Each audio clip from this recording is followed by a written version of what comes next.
Hey, Podnutzians. Welcome to Android App Addicts, episode 583. My name is DoorToDoorGeek, owner, operator of Podnutz. This week's broadcast, this month's broadcast, if you will, is brought to you by Greg S., a very long time Patreon supporter. Thank you for all the support throughout the years, Greg. We will keep doing our best to make content when we can. And by we, I also mean I'm being joined this evening by Josh. How's everything going, my man? Doing well, Door. Have a bit of a head cold, so it was nice. I had 3 days in between sicknesses, so 3 days on, 14 days off. Yeah. Well, your beard's looking better. Yeah, yeah, Yeah, yeah. yeah. Oh, have you seen it since I cut it? When you cut it, I was a bit shocked, and I didn't want to say anything because it's like that's not Josh. Who's that? I know, man. Yeah, yeah. That was about 8 years worth of growth Yeah. down the drain, literally. Well, So the good news is it grows back. I mean, it might take it 8 years. does. It does. Granted, your kid's going to be entering high school. Yeah, no kidding. Yeah. Well, he might enter high school at tomorrow at this rate. Oh, jeez. Yeah, and I realized that I cut off all the brown parts of my beard. Like, that was that bottom part that was brown. Yeah, not so much anymore. Yeah.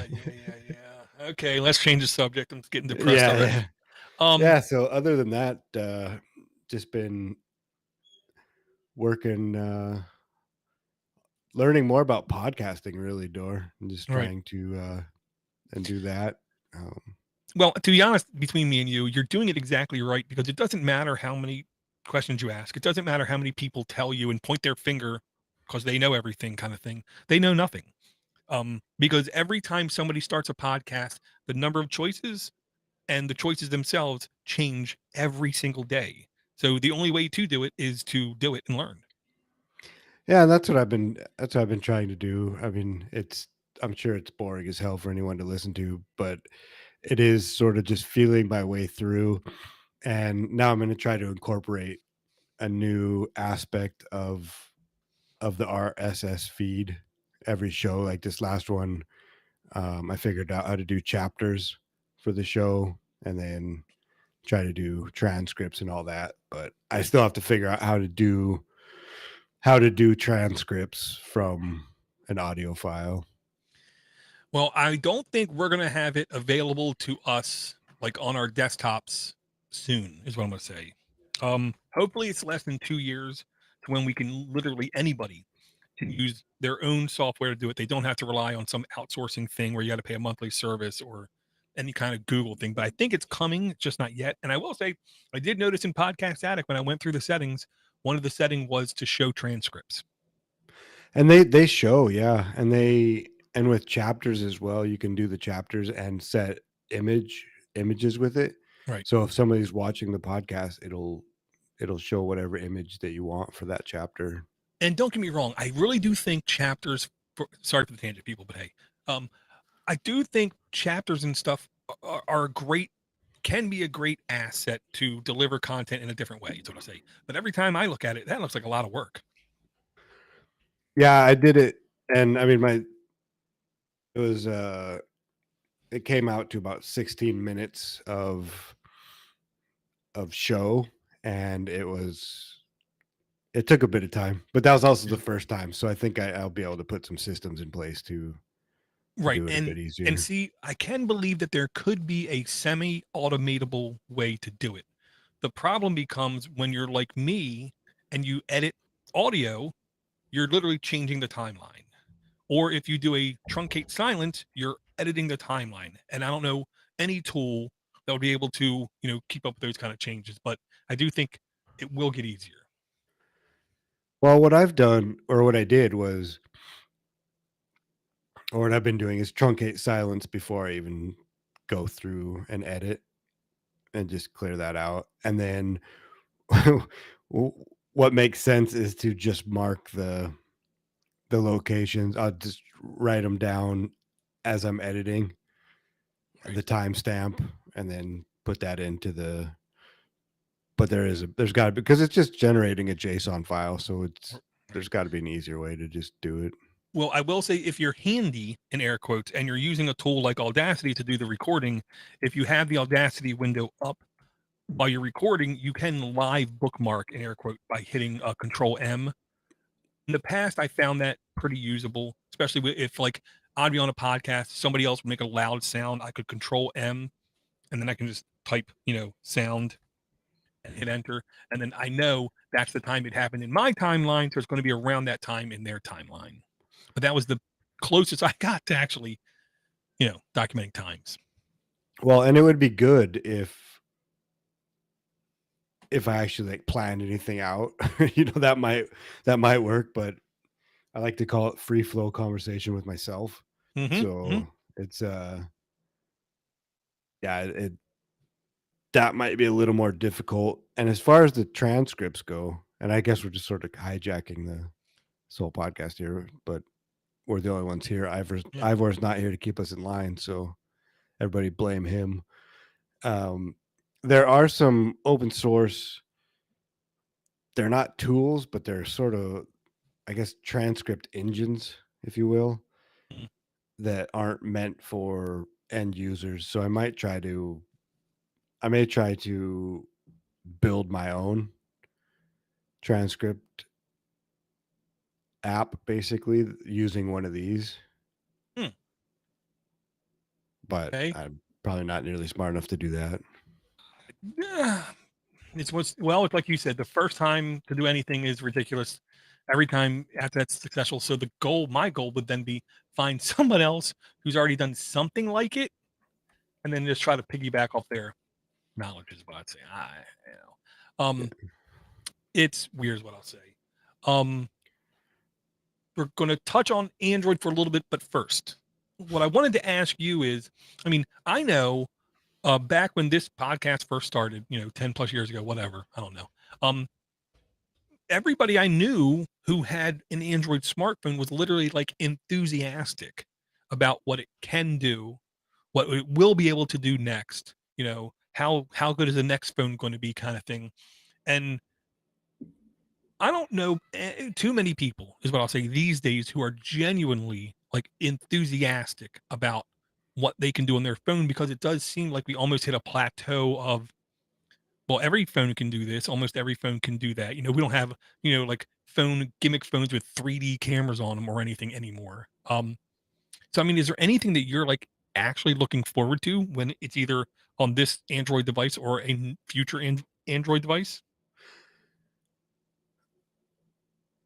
I'm not sure about that. I'll have a think on that, but I seem to find we've kind of swung to the pendulum. Nah, it's not really pendulum swinging, but I've been finding more and more things that are only available on iPhones,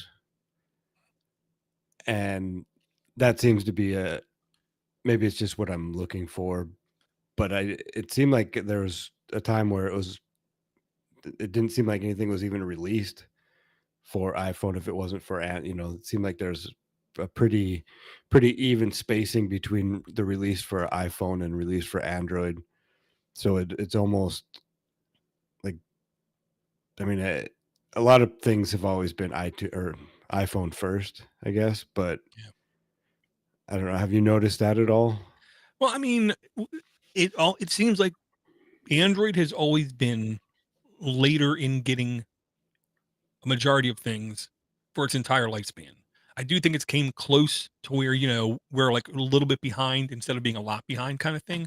Um, the only kinds of thing that I cannot find any equivalent to um or that product on Android is honestly there's still a lot of audio mixing and editing kind of things that are only on iStuff.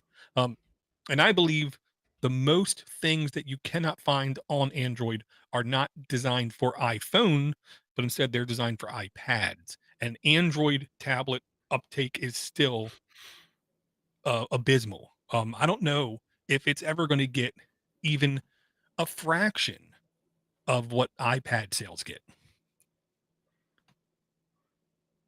Going from the phone I have now, and I'm I'm a bit brain dead right now. Just bear with me, but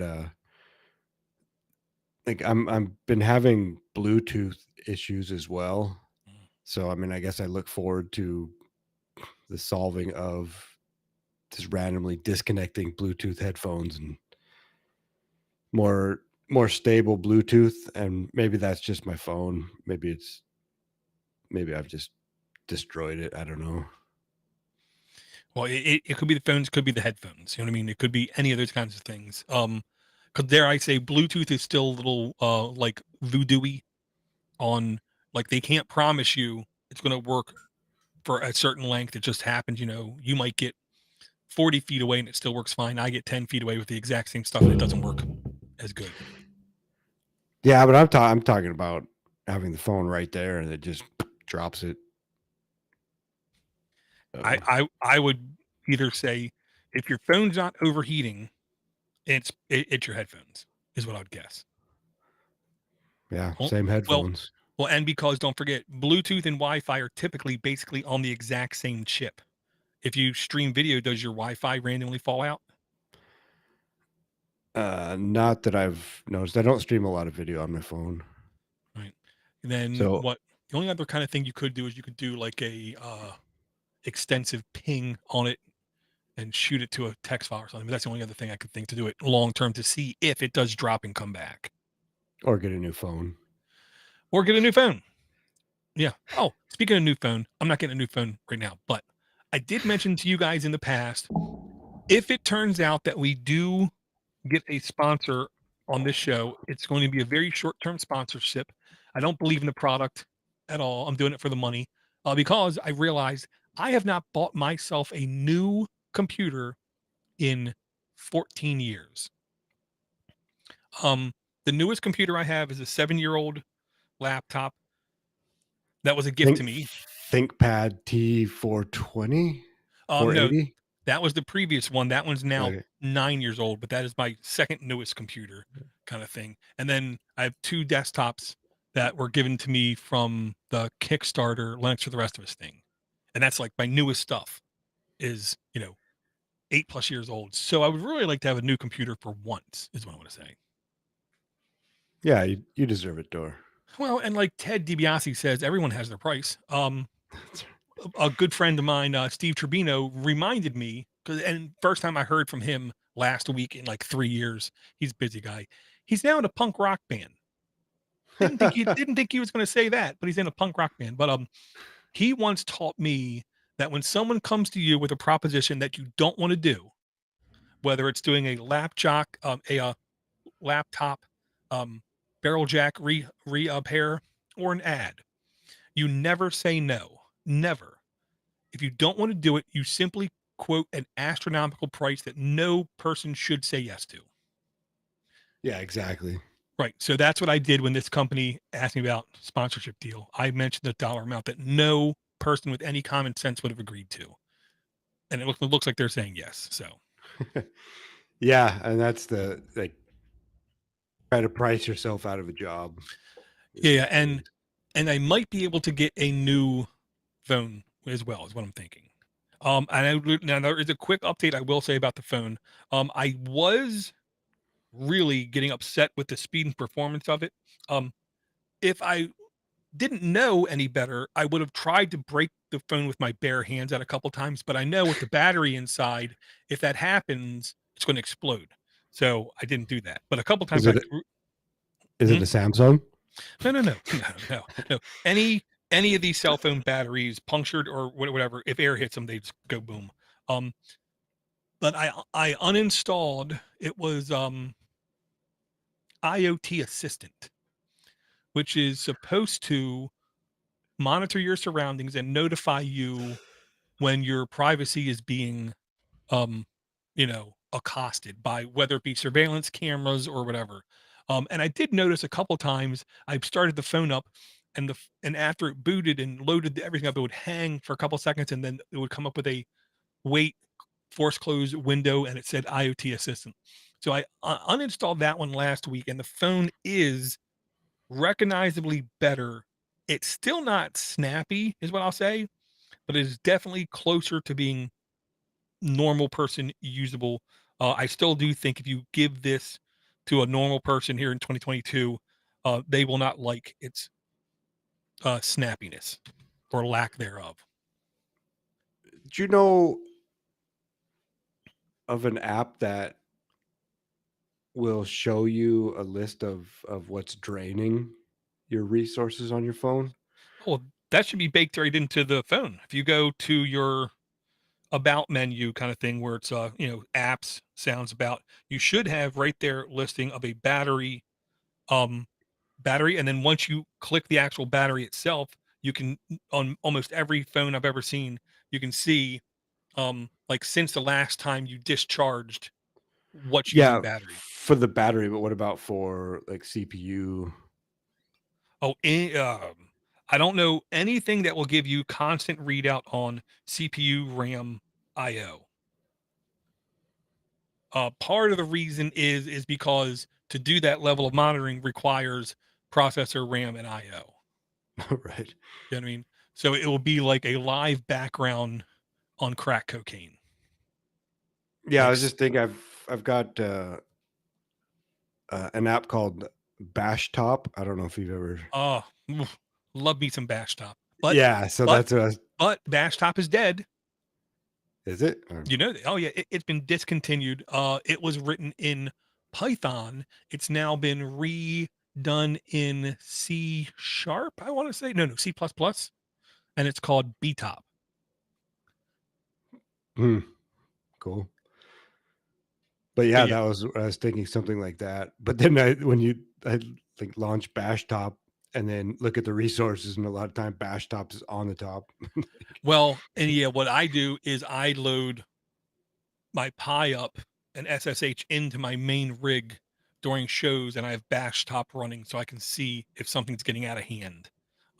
And I do love the fact that in Bash Top you can kill task right from it. Yeah.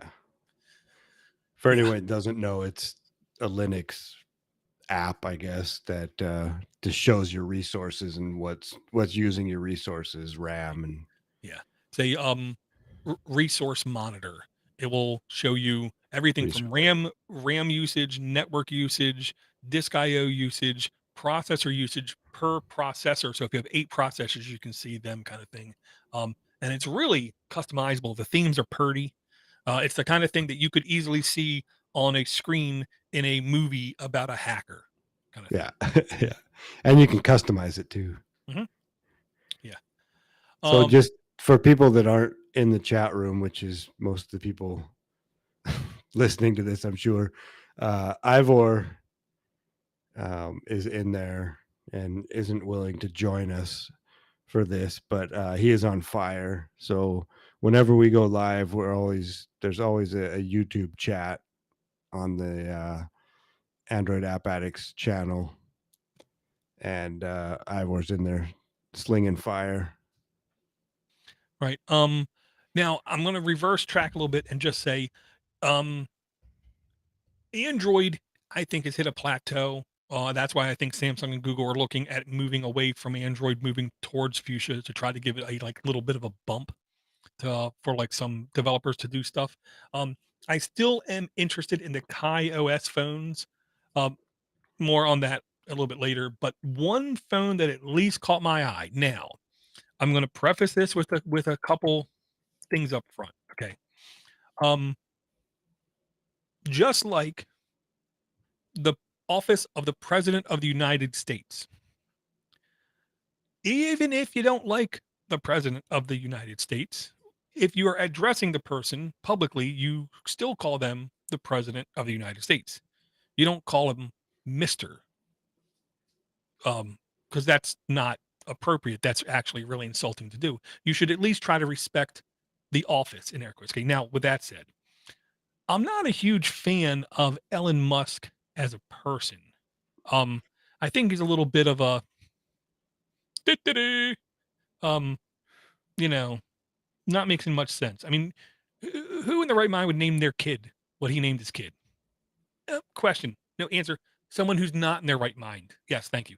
Um, but I am interested in some of his tech because at least he's pushing things where other people weren't not pushing. So he's actually trying to make some advancements with at least some stuff.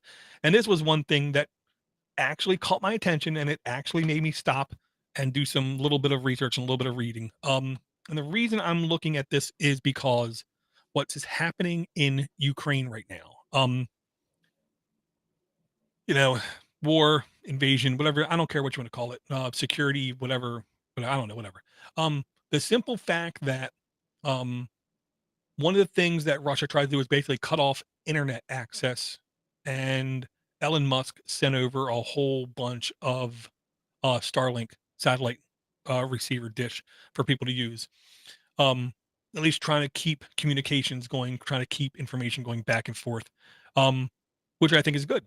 The other thing that he did was he also took some contracts away from Russian rocket companies and offered them at a discounted rate, less money to the people who are transferring over, saved money, and they got to use a U.S. service to shoot something into space. Okay, fine. And now it looks like he actually is going to come out with a model, with a Tesla phone. The long and the short of it is, in short, it almost has to run Android. To try to reinvent an operating system today from scratch and make it competitive with anything in the market is kind of ridiculous. It's not going to happen. It's going to take way too long and way too much money to come up with the app ecosystem that already exists on Apple and Android. The gimmick is, though, people believe the difference with these phones are going to be you're not going to get um, like incredible low latency like you can get on today's modern cell phones, but they believe instead it's going to be using the Starlink satellite system, which means you won't have to use um, Rogers. You won't have to use T-Mobile. You won't have to use Verizon. You won't have to use any of those companies that you probably, like me, really don't like a lot. Instead, you can use Starlink. But the advantage is you can literally go almost anywhere in the world and your phone will still work for one flat rate. So literally, if you are a winer, diner, flying around places all the time, different countries and stuff, this to me would be the phone you would actually have to get in order to have completely uninterrupted service without changing SIM cards or changing phones.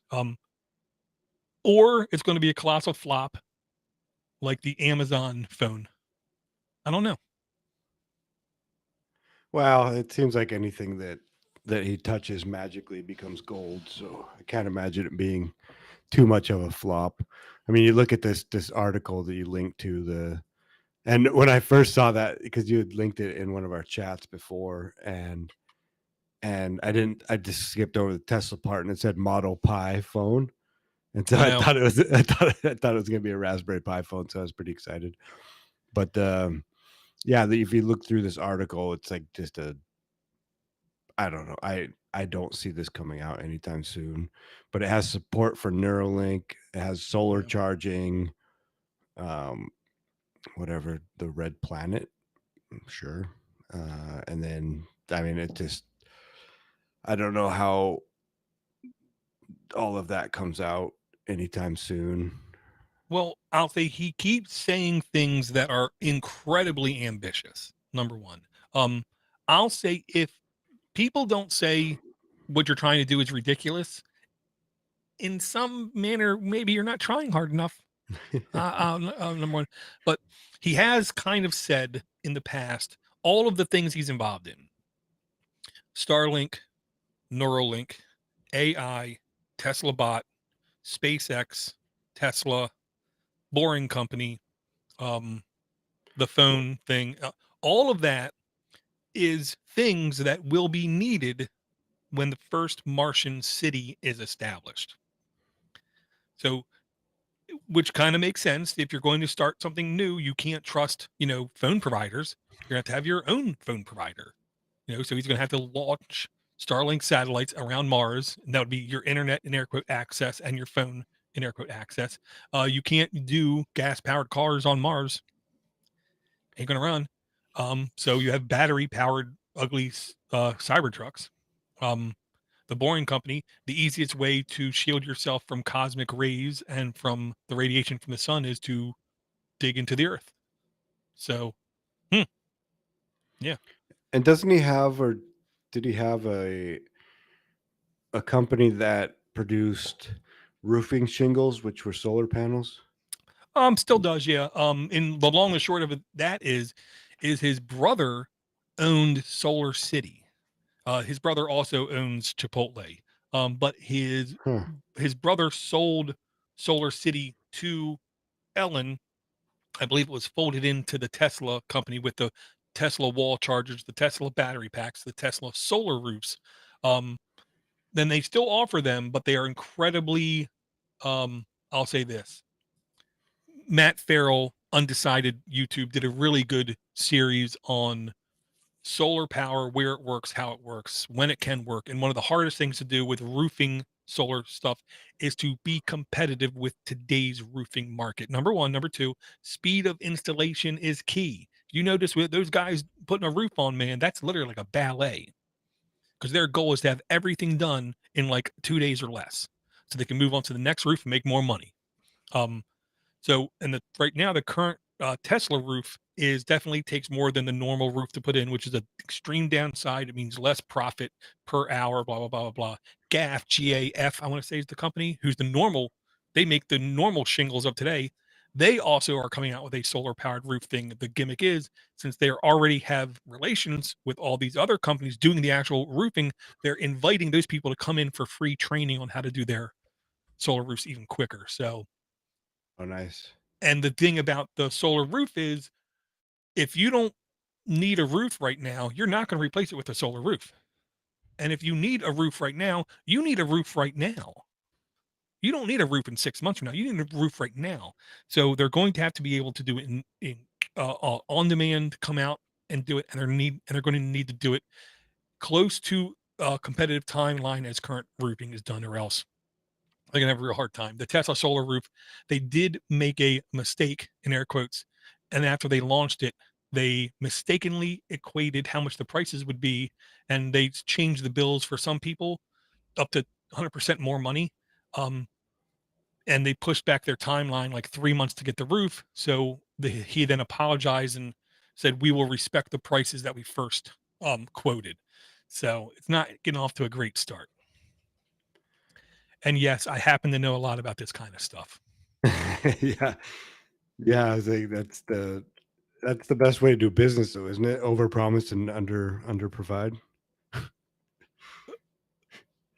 Under promise, over deliver. Oh, oh, right. Oh, to Oh, I actually be thought it was like successful. I thought it was like my stock buying, like buy high, sell low, right? Well, oof, yeah, that's yeah. You, you, you must work for like retirement funds or something. Definitely for the government. Yeah. Um, w- Now one of the other phones, yeah, there's a new in air quote Nokia 8000 4G. I just want to put this in the notes just so we got it at least once. This is the most modern in air quotes Kai OS phone. The problem is it still has the T9 keyboard, is what I'm going to say. They did kind of hint at the fact in this video that it can do some level of voice dictation, which if you have to use a T9 keyboard, I mean, for a lot of people, that's like game over, man. Can't do it anymore. Um, but at least they're making headway. They're making, better phones, is what I'm going to say. The other thing I wanted to mention about phones is where is this one at? Okay, yeah, yeah. How long does your phone get updates, Josh? From the time it was brand new off the shelf. I mean, with mine, it's sometimes 2 years off the Oh, shelf. it's still getting updates. Like it gets updates all the time, this thing. Which is what, at least 2 years, maybe 3 years. Yeah, I want to say the Huawei I got after 3 years was when it started to noticeably slow down, but I was still getting them for almost a year. Um, then that's good. Samsung says they're going to do it for like 5 years, which they're saying, people are saying that's the best in air quote that has ever been done. That ain't true. Because one of the phones that everyone said wouldn't be around, and why would somebody spend the money on that? The Fairphone is now 7 years old and it's still getting regular updates. That kind of delivering on a promise kind of thing. And to me, in 2022, seems kind of rare. That A, they're still around. B, they're still giving updates. C, they're still trying to release phones. I don't. I've never even heard of a Fairphone door. Wow, Uh, maybe I have, but it's I can't. definitely. I can't believe you haven't. Fairphone. The gimmick with the Fairphones was A, they tried to make sure all of the material that went into the phone was resourced from more sustainable practices, not from a place where 6-year-old kids climb through little caves to get some cobalt, and 1 out of 20 seem to die every couple of days. Tried not to get their phone parts from that kind of place. Then the phones were not as sexy as the phones 7 years ago were released. They had a big fat chin on them. They weren't the best looking things ever, but their promise was, we want to make a phone that A, will last, and B, we will keep giving updates on it. So if you would have bought one 7 years ago, it was $590 when it was launched, and you would still be getting regular updates today. Now, as long as you don't drop it in the toilet or something, I guess you would have definitely got your money's worth. Yeah, I remember this now. That was a good synopsis there, Door. Synopsis. Yeah, I told my doctor I had a hearing problem. He asked me to describe the symptoms. I said, well, Marge has blue hair, Homer's a fat guy, and Bart's the kid.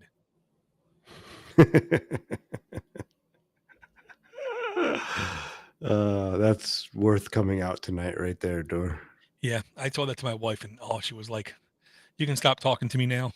Yeah. Don't worry, I'm halfway through the divorce papers. Yeah. Well, there was I think it was Fizz who's in the chat right now too, but I'm pretty sure it was him in the Discord, and he had mentioned that the Vanced app was, they got crushed by YouTube. Well, I want to say they got removed from Google Play, and then the developer basically threw up their hands and says, we're not going to develop anymore. We're done. And it was because they kept having to fight and justify and fight. And the gimmick with YouTube is, when you're programming against YouTube, it is the worst kind of environment to program against, because it is literally every day changing.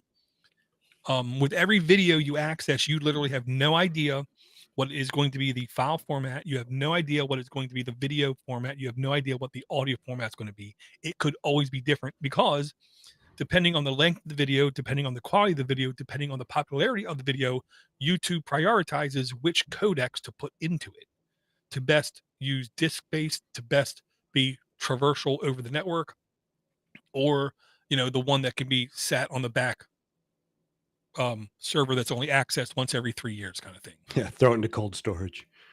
Yeah. So people don't know what to do now, what to do next. The first rule of thumb is relax. As long as it still works, you can still keep using it. The bad news is it's ticking. Now it's like you can hold Vanced up to your ear, and you can hear tick, tick, tick, tick, tick. It's and it's going to go any day now. Motion Monkey was one that I still kind of suggest, even though it's not as polished as Vanced, not even close to as polished as Vanced. But technically, it should do most of the things that you need your YouTube player to do, is what I'll say. When I try to ask people, why don't you use YouTube? It seems like the only answer I ever get back is they want to get rid of the ads, or they want to be able to download the stuff. And I'll just say again, if you get in with a group of people for $2.50 a month, you have YouTube Premium with no ads, and you can easily download stuff. The other suggestion one I got was TubeMate. I haven't had any time to look at TubeMate. I don't think I ever heard of TubeMate on Android before, but that was the other one that people were suggesting. So what I'll say is, if you, the listener, have a better alternative to use, for YouTube to do the YouTubey things like have your screen turned off, get rid of the ads, and download YouTube content. AAA at Podnutz.com. Let us know what we're missing. Yeah, and probably be careful Googling tube mate. Yeah. Yeah. No, I didn't even know about. Somehow I'm a Luddite. I didn't even know about Vance, but I don't utilize YouTube very much at all. I was working on a project recently, and I tried to, or I was tapping into the YouTube API, and it's just gnarly. It was ridiculous. You can't, like, all I wanted to do was grab the most recent episode on a channel, and you can't do it. Like, you, in order to grab that, you have to have the actual ID, whatever, randomly generated 10 character ID for the video. You can't just grab the latest one. And then they have limits as well as to how many calls you can make and blah blah blah. Yeah. Anyway, thanks Google. Well, I will say there was a time in the past where you could literally take youtube.com/channel name and drop that into an RSS client, and it would be able to read YouTube as a YouTube channel as an RSS file with the newest stuff first. I do believe they've purposely broken that since then, but that was one of the options, as well, I'll say, which I used to really like. Too, I know people that admit that they subscribe to so much stuff every day. They have 60 new videos in their subscription feed, and I'm just like, I'm the guy who subscribes to too many podcasts. I'm like, what the hell Yeah. kind of problem you got? Yeah. But now here's my gimmick is I almost can't watch YouTube on my phone. And it has nothing to do with the screen size. I'm not one of those guys. But on my desktop client, I have YouTube enhanced, I want to say, where I can go to 4x speed if I want. I can set the default. So anytime I open a video, it's automatically starting at 2.5x speed. No ifs, ands, buts, or maybes, or whatever. And it does have a little bit more features than just that. Oh, I also cannot live without the other Firefox desktop or Chrome desktop plugin called sponsor, whatever it does. Whenever someone says, and before we get talking about this video is brought to you by Hello Baking Fresh. We are no, nope, I don't hear none of that crap. It as long as anybody watched it once and tagged, here's where the inline sponsorship starts and ends, I never have to see that crap either. I don't care who's paying somebody that I'm watching. I really don't. Because and a part of me believes I'm not a sucker for advertising. I know every time there's an advertisement, there's one constant through every single advertisement, and that is there's a lie somewhere in there. More than likely, it's the biggest and grandest thing they mention, but it's a lie. Because that's like, what, ooh, this drink tastes really good, Dor. Thanks. Yeah. Well, Like right. Yeah. Or like Rich was always mad that he got the highest level of a Hyundai Elantra or something. And if you drop down a lower level, you got heated seats, cooled seats, and Android Auto. And in his version, you can only get heated seats or cooled seats and no Android Auto. Cold seats? Is that a thing? Oh, yeah. He's in Florida, dude. Yeah. You hit the button and it basically pushes AC through the seat. No way. Oh, yeah. It makes sense, I guess, but not a lot of that up here. Oh, no, not about that there. But no, when you're in Florida, you do the kind of thing you actually love. Mentioning Android Auto. One of the complaints that a lot of people had in the past was it just, in air quotes, wasn't working and they could not understand why. Well, part of the reason is Android Auto requires so much throughput. AKA you have to have a higher quality cable, and there basically has to be like no errors or issue in the cables, or else it either will not work or you'll get like the screen just randomly dropping out and it doesn't work. Well, they finally update Android Auto to do a sort of health check during the connection and if the cable is not, in air quote, good enough, it will literally prompt you with a message telling you this cable is of insufficient quality. kind of thing. So their goal is don't blame Android Auto, don't blame your car, blame the fact that you went on Amazon and bought an Amazon basic cable for $2. That's the issue. Yeah, it's crazy that when I was a younger lad, I'd never really believed that a cable had that much influence on things. But now that I'm old as dirt, that's one of the first things you check when troubleshooting is, okay, is it the cable? Is the cable dodgy? Yeah. Well, even with a full desktop computer, if they were having weird issues, first thing I would do is change the power cable, just because it's the cheapest thing to swap out and it's the easiest. But yeah, I'm now to the point to where if I don't spend $6 or $8 for a single USB cable, I really don't expect that USB cable to work more than like 6 months.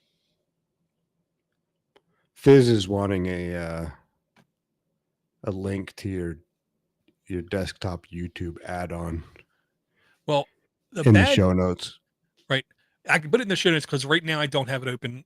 When I regularly browse, I use Firefox, Brave, Vivaldi, and one other one. I can't remember. When I do a show, I use Google Chrome because it seems to work the best with these video chat things. That's what I'll say. So when I open it back up, I can get the links. I'll probably make sure that they're in the notes. And I'm going to take another tangent. No, that wasn't it. Dang it. I was going to say I found the Hacker News reader. Maybe I read this wrong. I was going to say I thought I found a app where if you find something hacker-ish related, you could use this app and it would send a note, and it does the opposite. And I thought it would send link to Hacker News for submission. But no, this is the exact opposite. This is a guy basically testing his Google development skills. Sound like he was an early dev is what I would say, where he was trying to make a Hacker News reader using Flutter. Okay, here's what I understand about Flutter. Flutter is not the, in air quote, native Android programming language. Flutter is like a framework where it tries to simplify some Android development. And of course, when I go to the link now, it just says, sorry, this post was deleted by the person who originally posted it. So, and I want to say I did download it, I did install it, and it did work fine. And then I immediately uninstalled it because if I want to go to Hacker News, I typically just go to Hacker News. And, I understand people wanting siloed apps for like isolated experiences. Because, for instance, Reddit, I don't use browser to access Reddit on my phone. I use a Reddit dedicated app. Because to be quite honest, the Reddit dedicated app does more things than Reddit does itself. So that's, one thing is what I'll say. Yeah, that's somewhere I don't go anywhere, Door. I don't use Reddit that much either. Only if it's comes up in a search. Yeah. The only time I use Reddit is when I literally need a distraction from work where I want to choke somebody out and I just need to just be distracted. I load up reddit.com/r/what could go wrong /win stupid prizes and /Stardew Valley. Nice. And that's about it. Yeah. Are you still playing Stardew Valley? I honestly have not loaded it up in more than a couple months. But another tangent. The wife, I don't know if I told you, the wife basically told me, because I was talking to Liam about the Steam Deck. He did the pre-order for his. It's only like $5 to reserve your place in line. So he said, even if I don't get it, it's worth the $5. So if I do get it, I have my place in line. And he asked me, when was I getting mine? I said, well, I'm not. I don't really have the money available to me in my personal account kind of thing. And he's like, oh, okay. Then he didn't say anything else. So I said the wife Yeah, I was talking to buddy Liam about it, and he said, I told him I didn't really have the money available to me right now. And she was like, "The hell you don't? When you get home, you order that thing. You deserve it." I'm like, "Oh, okay." So I am going to buy a Steam Deck, which is, you. There are already people who are loading. It comes with Arch Linux, custom Arch Linux running Steam OS. You already have people who are running Windows on it, which is perfectly fine to install Windows. And after loading Windows, they're loading Android emulators on it as well, kind of thing, because they cannot seem to get Android natively to run on it yet because of video driver issues. But I think literally in like 6 to 8 months, when this thing's actually in lots of people's hands, people are going to be hacking the hell out of this thing, Mhm. doing all kinds of things. I mean, because it has a USB C plug on the bottom, there's really no reason why you couldn't hook up even a 3G or 4G antenna on it, kind of thing, and get mobile cell service on it too. Because, why not? What's the form factor? Well, it's a handheld with, I want to say it's a 7-inch screen. It's slightly bigger than a Nintendo Switch, definitely heavier than a Nintendo Switch. Nice. Yeah, I didn't even realize that it was handheld. Yeah, I mean, Valve learned a lot from the Steam boxes and the Steam controller stuff that they did.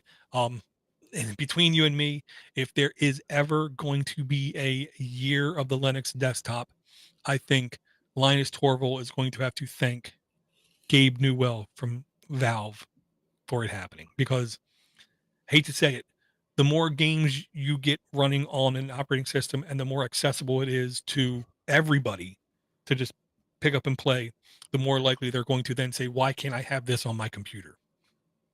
You know what I mean? My Steam Deck doesn't get viruses, Yeah. kind of thing. So I think it could happen, is what I'm gonna say. Yeah, Eric joined the chat a while ago too, and wow, I can't imagine being Ivor and Eric's mother. Like having those two kids growing up. Whoa. Well, everyone has their cross to bear. Yeah. Mm. And Thiz had brought something up too when we were talking about the about the bash top, and it's called Polybar, and it says it aims to help users build beautiful and highly customizable status bars for their desktop environment. Oh, well, if it's compatible with i3 or awesome, I'm game.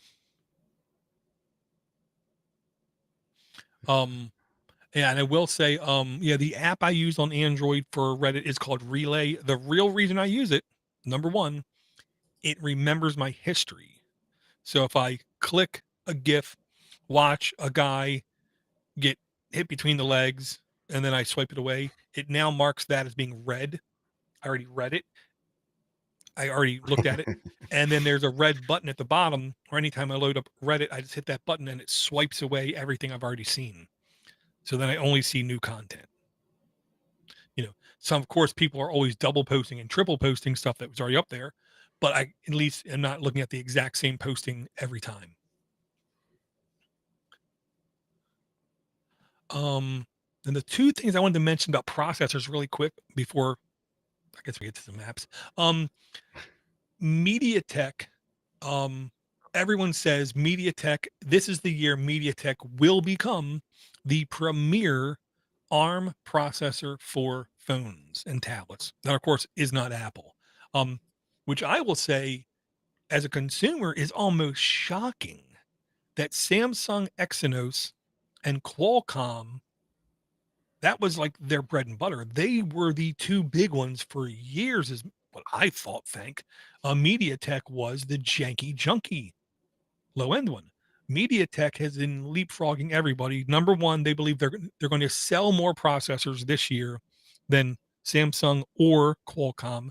The most recent MediaTek Dimensity, I can't pronounce it, 8100 version is able to outperform the latest Qualcomm Snapdragon 8 Gen 1 now. Literally, the Gen 1 literally just launched, so they're just learning how to program against it.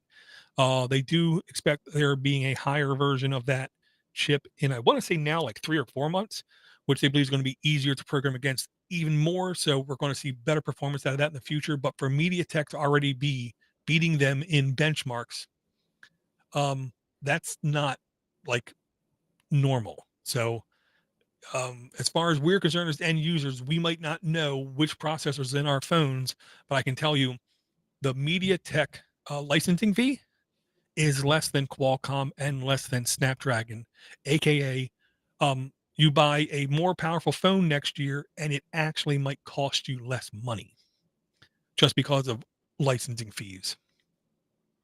How does that fit into your risk evaluation? Well, I for mean, Risk is still going to have its own avenue, of where it's going to be really successful, but it does look like MediaTek is going to start to own the mobile handheld Android type experience interface kind of thing.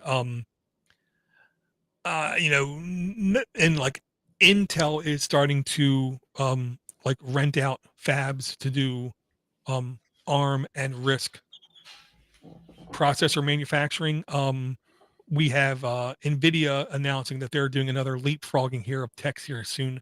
So as long as these companies keep fighting tooth and nail, I think we end users are going to keep having more power in our presence with less money being spent on them in the future, kind of thing.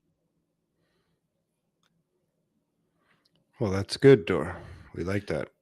Oh yeah, and I do think the Risk V stuff is going to hit its stride. I'm going to say in 2020, end of 2023 and 2024, and by 2025 we're going to start seeing common off the shelf type products with Risk V processors in them, where we're going to have an air quote smart devices that really aren't smart, but compared to today's toaster, they're going to be smart. The only thing I hope is that they're less hackable. You know. Well, watching this chat, the only thing that I think is less smart than a toaster is probably Ivor. Oh, but can he toast bread? Uh, Okay, well, there was one app I absolutely had to bring because quite literally, I saw this app and I could not stop thinking, I want Josh to spend 5 minutes with this app at some point in time. Okay. It's called Leet Droid. Yes, that Leet Droid by CDHIRAJ40. Okay, whatever. Under E for education, E for everybody, completely free, no in-app purchases, no in-app ads, um, no reviews. About updated March 8th, 2022, a couple weeks ago. Size 11 megs in size. Installs 100 plus installs. Current version 1.0. Requires 5.0 Android and up, which is a lot. Content rating E for everyone again. Permission, it doesn't need really any permission because that's the way the best apps are done, in my humble opinion. The short description of it now, Leet Droid is on Android, but with a different name. Oh, I'm sorry, Leet Code is on Android, but with a different name. Leet Droid is an Android app for Leet Code. What does Leet Droid do?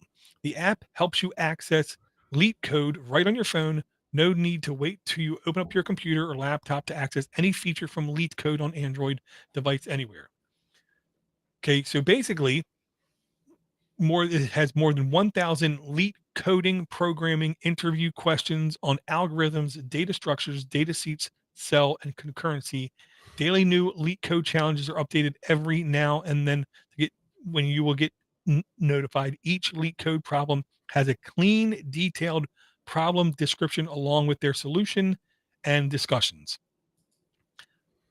This, from what I gather, I could be wrong, is essentially um, a like hacking around, playing around programming language to display to people how good of a coder programmer that you are. That's what I take this as. yeah, I'm trying to figure out what it is. That's I did not Yeah, I saw it more as a just questions. Like it says that it prepares you for programming interviews. So all the dumb questions that you'd get asked in an interview. Oh, I was the interviewee on some of them dumb interviews, and trust me, I'm looking at the question like this is a really dumb question to ask. Yeah, well, that was when I did the boot camp. We would have to do do like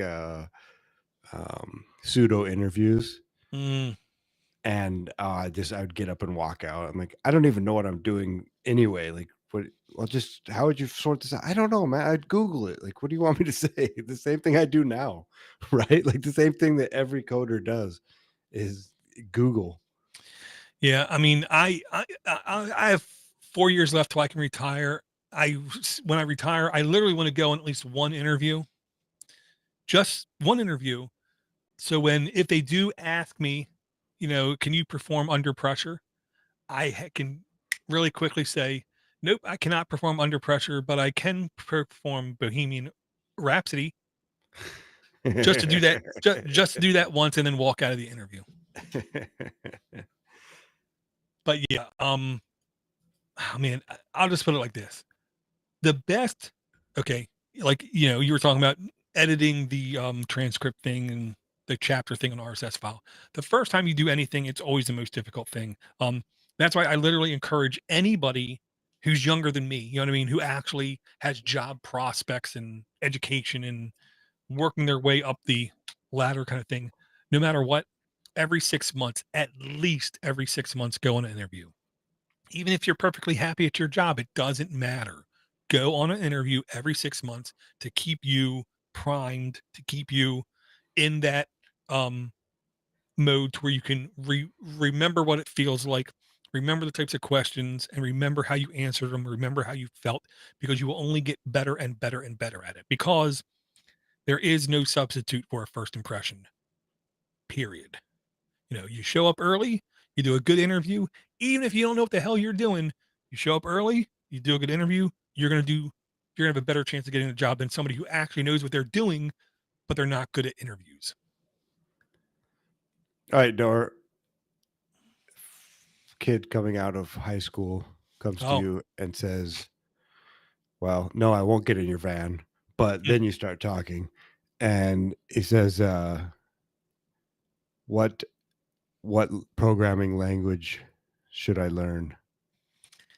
Well, I would say first off, why? What do you want to do? I mean, do you want to make money? Do you want a solid job? Do you want to be what's the next hotness? Because they're all different things. If you want to make the most money as soon as possible, then you have to learn AI centric things. Period. Because right now they pay the most. Um, if you want to be like long term in this business, probably Python. But what I would really say is you don't want to learn a given programming language. You want to learn about programming ecosystems and how they relate to every other part of IT, whether it's security, whether it's audits, whether it's installation, whether it's DevOps kind of thing. How does that relate to that? And that's the most important thing. Being good at any one sliver in IT, it's good, but anybody can pick up a book and learn Java. You know what I mean? It isn't being good at that programming language that's going to make you a valuable resource at a job and make you more money. It's how good are your communication skills? Are you a jerk? And how much do you understand and respect the other jobs that are around you? Kind of thing. Like what I used to say was, if you want to great money, easy answer, security. And it's like now more than ever, they expect there's going to be over 300,000 job openings in the next year and a half, 18 months, just for security related fields. The problem is, it's a really stressful job to have. You're not going to have that job for 20 years. You can do it for like 7, 8 years, make really good money, and then you can do something else. But yeah, security is the great money. And Python, it's hard to get wrong with Python in any field. After that, just understand the basics. Dare I say JavaScript, if you want to do any kind of web stuff. Learn all the ecosystems to do coding. Get good at Visual Studio Code, VS Code. Yeah. That's one of the things. You get good at VS Studio Code, you'll be able to dance around people. Doesn't matter the program language, and just make things happen. Yeah. Yeah, I would also mention Solidity, which is the language which Ethereum smart contracts are written in, is a big one, and Web3 is probably what I would say too. Like being able to code in Solidity and incorporate Web3 into whatever language you're using. Right. And like one other app I want to throw out there, just because I want to say this is the kind of app where I said before I was going to try to bring back apps that we haven't talked about in years, kind of thing. Basically, do a review, see how they're doing, see how they're holding up. Have they been compromised? Do they now, help Putin get maple syrup shipped into Russia or something? I don't know. And I'm happy to say this is one of the apps that we brought literally 400 shows ago, I'm going to say, and it's still holding up well and it's still doing really good. It is OSMAND, maps and GPS offline from OSMAND. Travel and local is the category E for everyone. It does have some sort of in-app purchase. I'm 99% sure it is a thank you, I love you purchase, and that's all. It doesn't take anything away from the app or give you any extra features. It is free to download and install and run. 4.5 average reviews. Again, this thing's been around for years, many, many, many years. Updated December 15th, 2021. 119 meg in size, 5 million plus installs, current version 4.1.11, 6.0 Android and up. It is going to need a decent amount of permissions because it's a GPS mapping kind of app. Photos, media, Wi-Fi location, camera, storage, microphone, other. The long and the short of it is the OSM in OSMAND is Open Street Maps. There is nothing in the world that is more competitive with Google Maps that I believe than OpenStreetMaps. If you don't want to get locked into a Google type ecosystem when it comes to maps, I think it's really hard to beat OpenStreetMaps. Yeah, But agreed. I'm kind of biased. According to this, there are benefits to having a paid. So it looks like there's paid and then there's a subscription as well. And so with the paid, you get Maps Plus, unlimited map downloads, topo data, nautical depths, offline Wikipedia, offline Wikivoyage, and travel guides. And with the Pro, which is the subscription, you get all maps and features. And then you got the OSM and cloud Pro features and hourly map updates. So, if it includes traffic, then I guess I could see paying them, because that is something that requires, an air quote upkeep.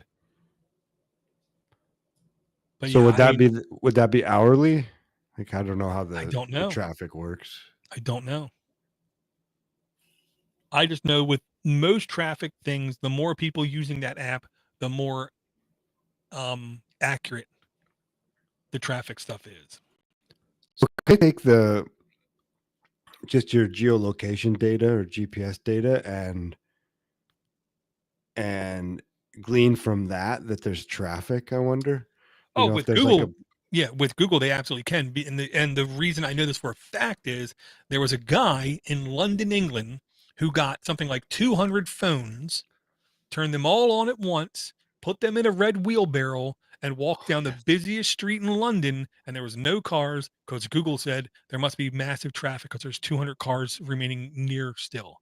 And it rerouted everybody around that one street. Around the guy with his radio flyer wagon. Exactly. Yep.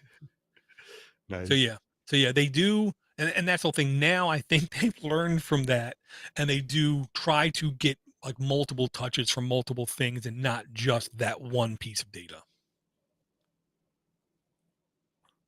That's fun though. I mean, I just think, Oh yeah, the guy that thought that up, I'd no doubt buy him a drink. Good job, sir. Good job.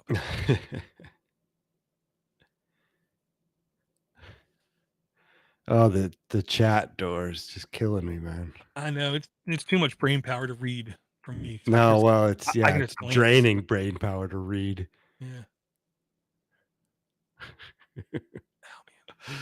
Oh. Okay. Yeah. One app I've been suggesting for a super long time. It's called Island. Island on Android makes it easy to set up work profiles.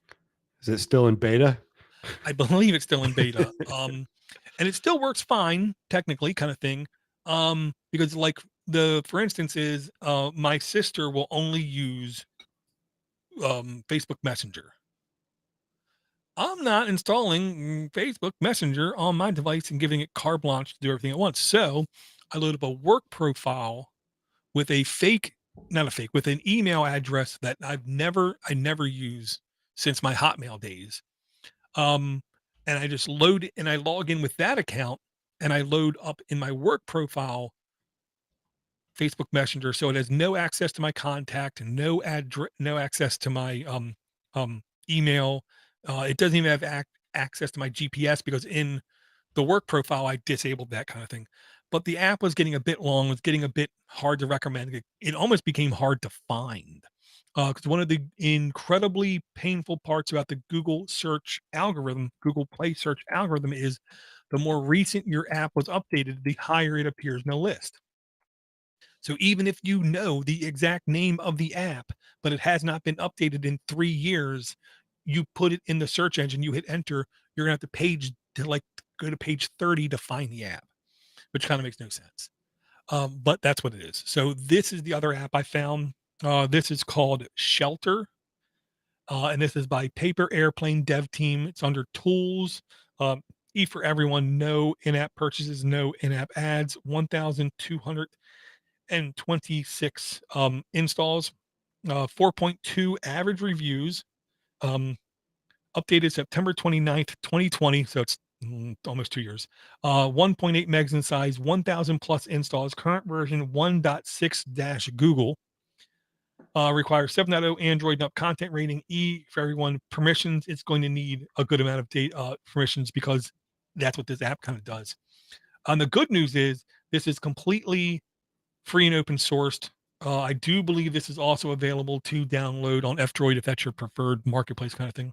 But basically, it's a very simple app. It does need admin access on your device because that's what accessing the work, both profiles, you have to have that kind of admin access. So you can basically load this application up. Say, I want to load up Google Play, but in the sheltered environment. And when you open it up in the work profile, the first time it's going to ask you to log into Google Play. You can log in with any Google account you have, preferably not the one you're using on your regular device. And then when you load up Google Play there, you can load the apps in and they're going to be only in your work profile. So I'm still a fan of using the work profile because sometimes you have to load stuff you're really not comfortable with loading. And this is the way around it.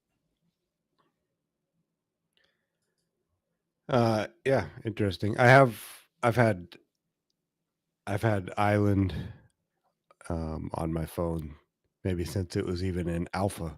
Mm. But yeah, I remember it's been beta. I mean, yeah, it's just beta. It's a beta app. No, but the thing is, it works. I mean, that's the whole Yeah, thing. yeah. I'm going to paraphrase Mad Dog, John Mad Dog Hall. If you don't know who John Mad Dog Hall is, go listen to like All About Android or something. I don't know. John Mad Dog Hall says, look, code doesn't always need to be updated if it's done right. Sometimes code is finished and it just works. I believe there is a lot of truth to that, unless you're an operating system or a browser. Then you better keep updating because you're going to have security breaches all over the place. But, like a text editor, really, unless you're giving it new features, do you really need to update it?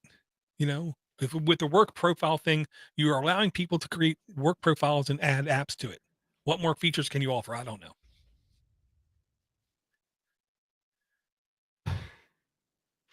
Oh, this chat's killing me, Dort. Yeah, literally. Literally. Literally. And Ivor did actually contribute something of value this show. He had put in a link for App Warden, which is an open source app that lets you disable trackers or loggers. It's also available on F-Droid, I think, here, and I'll put the link back in.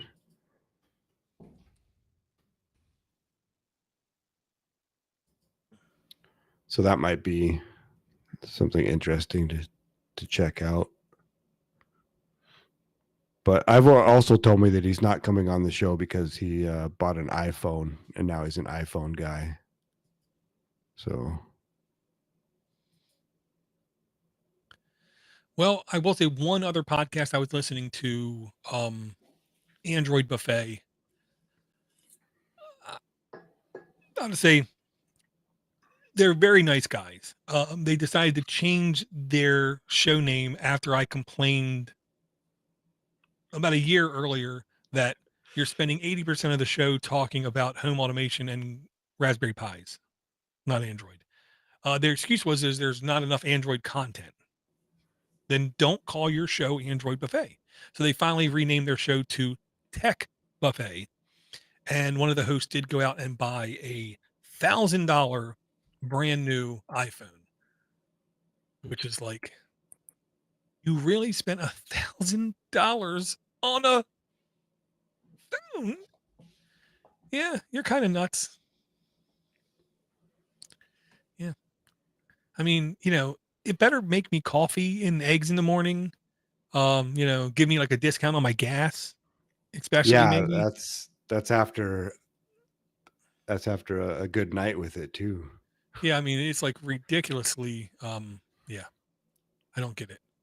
Okay, I'm trying to click through and say view on Google Play. Ivor's threatening me now. Well, you'll have that. Well, he has to come on the show to follow through. Just saying. Yeah, you can show us your shiny new iPhone. Yeah, that maybe he was manufactured in China. It probably was. I mean, he probably went there to pick it up. Yeah. So I think I found the app on Google Play, yet through the link I keep going to try to find a Google Play link and I can't seem to find it to save my life. Anywhere. Nope, definitely not the same looking app. Okay. So I'll see if I can find it on Google Play because should be easy to find. I don't think I have any more apps. I will just say, because literally those KaiOS phones, Josh, they're literally less than $100. Um, I might end up pulling the trigger on one of them, and literally just using it as the phone. You know what I mean? Just a phone. Partially because I have cheap earbuds. My earbuds are literally like $20, right? They don't have a mic in them. Anytime I'm listening to a podcast and I get a phone call, I have to answer the phone, click the Bluetooth, switch to phone, and hold it up to my head. And that takes like 5 or 6 seconds. And some people think I'm not answering the phone. It's just taking me a second because I got to do that. Because if I try to talk when the Bluetooth is turned on, even if I hold the phone like right to my face, it's like super low volume. So I might actually buy one of the KaiOS phones just so I can use that as a phone, use my Android device as a mobile data kind of device kind of thing. Yeah, I wish that I had a secondary device that I could put a new OS on. I'm just afraid of destroying the only one I have. Yeah.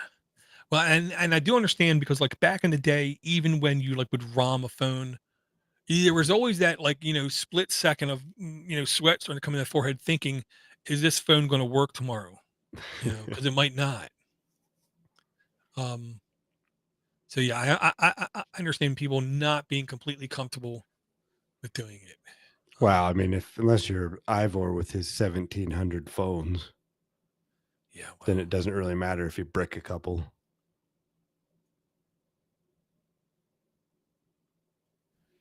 yeah, I can't find that link. Okay, I'm not going to look anymore. Okay. Do you have any more apps or any more news or any more open source Android thoughts you got in your head? No, man, I don't really have any thoughts in my head at this point.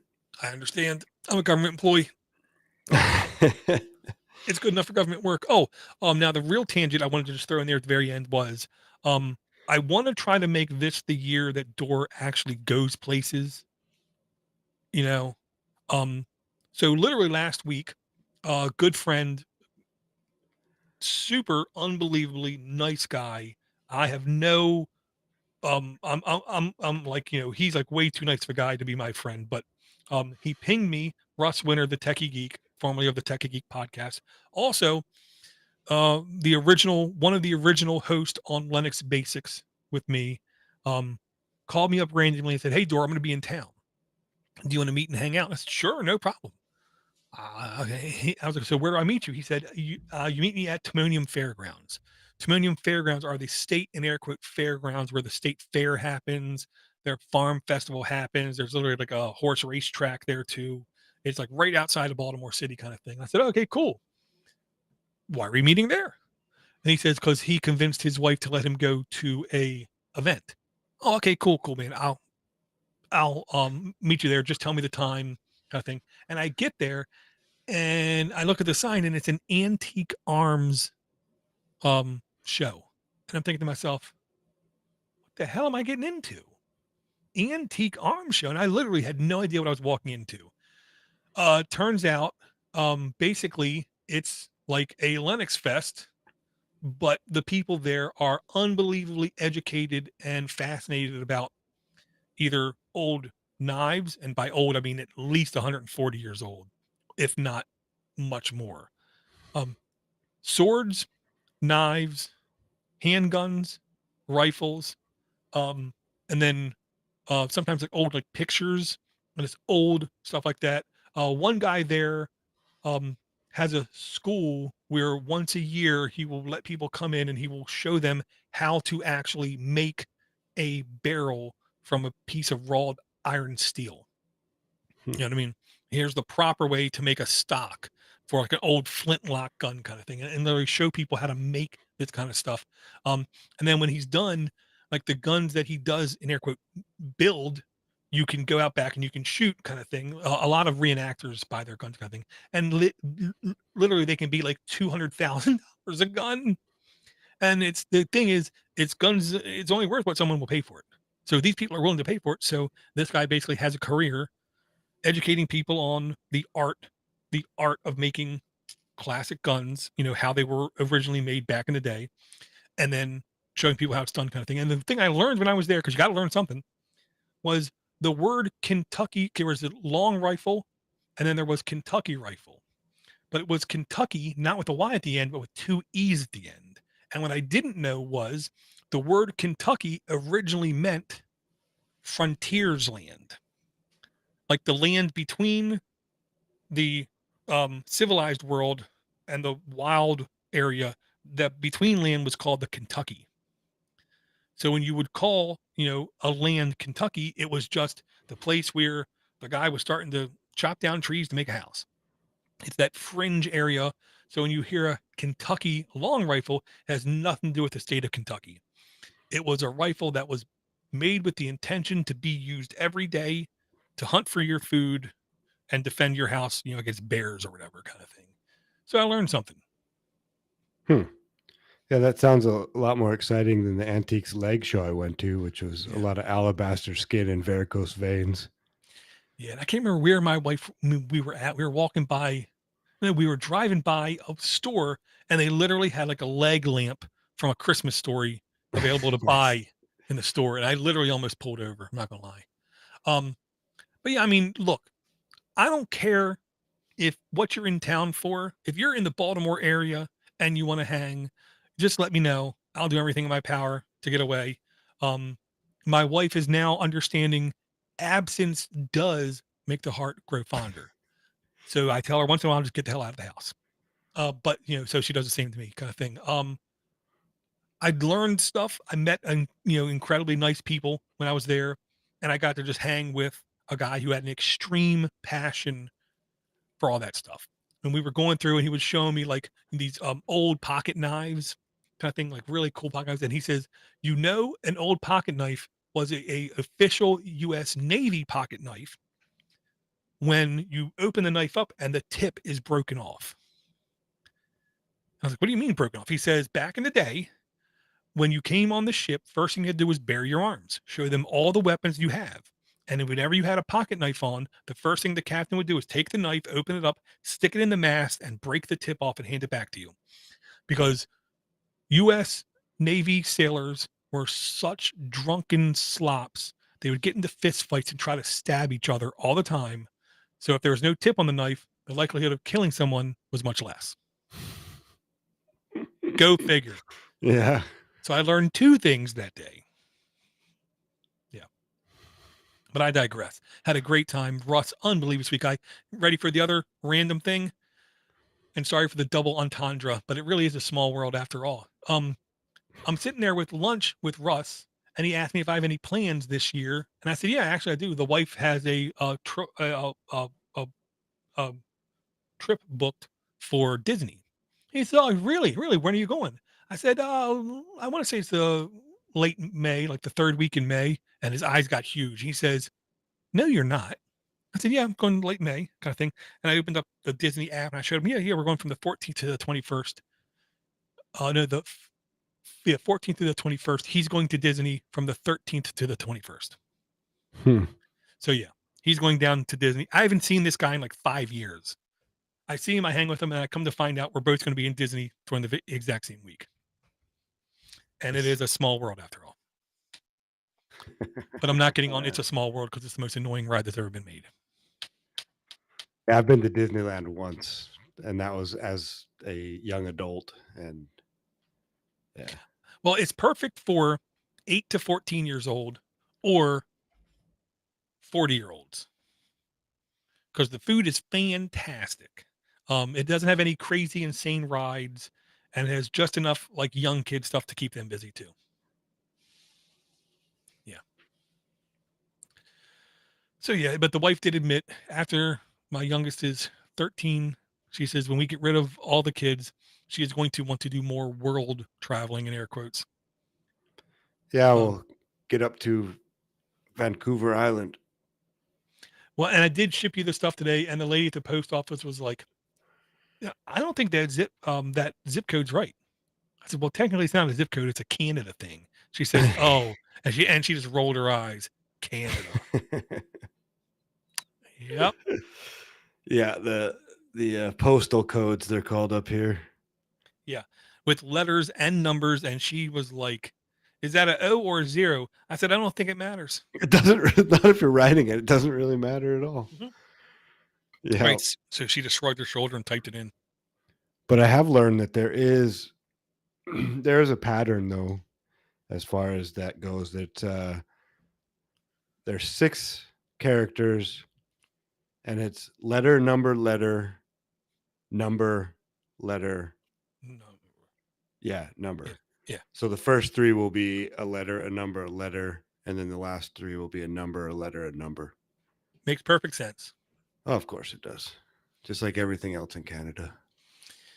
Yeah. Especially if you're trying to go to Detroit and cross that bridge. No, that's been fixed now, hasn't it? I don't know. That's somewhere I don't really have a desire to go to either. So those people were mad. And I learned a couple of things in my life. One of them is don't piss off truckers. oh, that's what, yeah. Yeah. They're the lifeblood of everything. Without truckers, you don't get no Mama Celeste pizza. You don't get no banquet frozen dinners. You don't get no nothing because it all comes on tractor trailers. Yeah, that was pretty amazing. And then just to see the government's response to it was also pretty amazing. Yeah, they did not want to respond to it. They wanted it to go away so bad. Oh no, they wanted to respond. They wanted to respond harder than they did, is what they wanted to do. Well, but then when you don't have people causing a ruckus, then you're looking for an excuse to bring out the violence. Yeah, and the one guy I know got like something like $3 million in donation. And to be as secure as possible, he literally walked the line and gave the guys USB keys with the cryptocurrency, like key hash on it, with instructions on how to access and how to transfer it to your bank. And here's a t-shirt kind of thing, just to make sure the truckers would be able to live, because every day they're not hauling, they're losing. So, Well, yeah, it was crazy the number of people's bank accounts that were frozen and now have a permanent yeah, um a permanent flag on their account, yeah, and they've been trying to stop the Bitcoin wallets as well, that right. from being able to be used. So cool. Yeah. Anyway, Thanks, Obama. that's right. Yeah. Okay. I'm sure there was at least one or two Android related things, but I can't remember them off the top of my head. Yeah, well, I think we're at an hour and a half now. I think we're probably pretty good. Oh, lastly, I used to always suggest Red Phone app to people who wanted to be sure they were in private communications, is what I'm going to say. Um, Especially now in the last month with the stuff happening over there in Europe. Um, Secure communication is more important than ever to certain people. Um, a lot of people seem to be using Telegram. I'm just going to put it like this. Telegram source code has never been audited. Um, Russia, like a year or two ago, tried to make Telegram illegal, then all of a sudden stopped trying to make it illegal. I'm not trying to imply anything, but what I'm saying is Moxie, Marlin, Spike, and Signal has been audited and is secure. It is unfortunately still tied to a phone number, but you can download that Signal app and have voice calls and text messaging over a very secure platform that is easily usable even for the non-techs. So whether you're in Belarus or Ukraine or you're in Idaho, if you want secure communications, I say look no further than Signal. I second that. And before we go, I want to this is just for Ivor, excuse me, for Ivor, that I just want to let him know that I do have a Bitcoin node running on a Raspberry Pi. So put that in your pipe and smoke it, buddy. Is it running the Lightning stuff? It is, yeah. It's Yeah. an Umbrel server, so and you can actually run it. It has apps too. It's a little bit like Nextcloud almost, where you can run uh a Pi-hole on it and everything else. So You had me at Nextcloud. yeah. Yeah. So Okay. We have no emails. I'm 99% sure. Again, if you want to send us an email, it's very easy. aaa@podnutz.com. You can send us communications on any of those other platforms. We might answer it.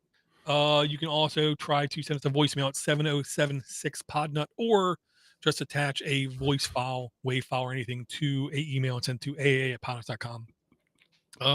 If we have a sponsor here shortly, look, Monty Python taught me one thing: always, always, always look on the bright side of life.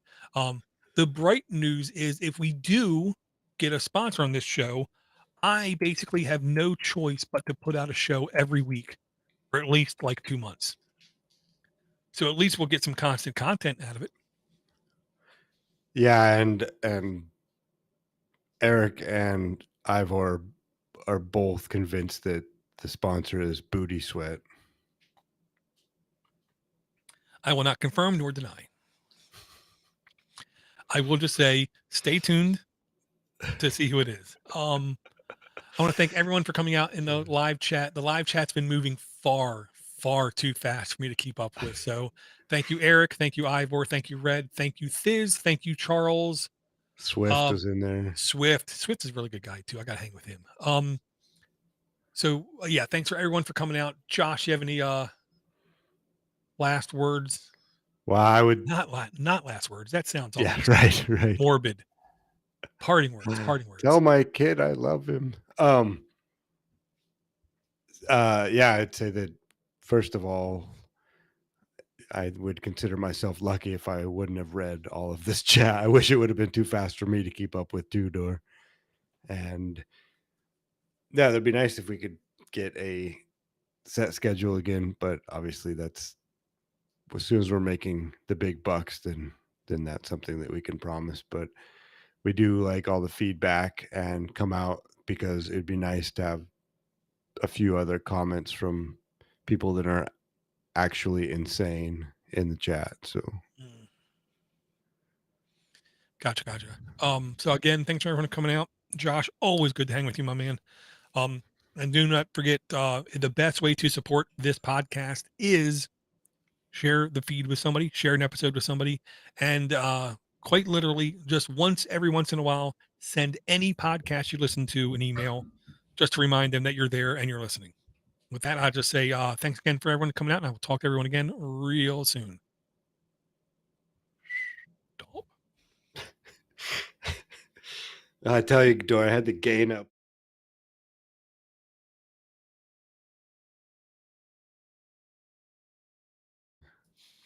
Keyboard clacks and But, as long as it's constant, maybe. it's fine. That's all that matters. Yeah, we'll see.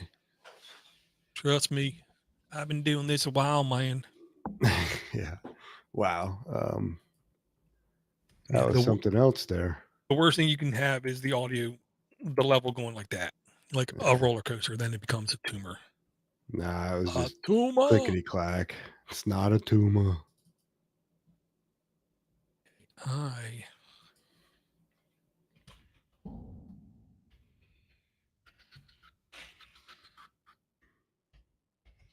Okay.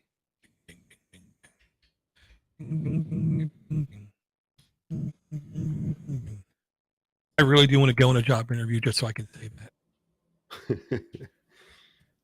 Yeah, would anybody even know what you're talking about these days? If they do, then I might want to work there. Yeah, right, exactly. And yeah, because the wife said the same thing.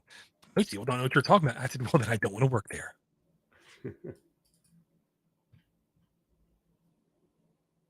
And she just rolled her eyes like, I just watch TV now.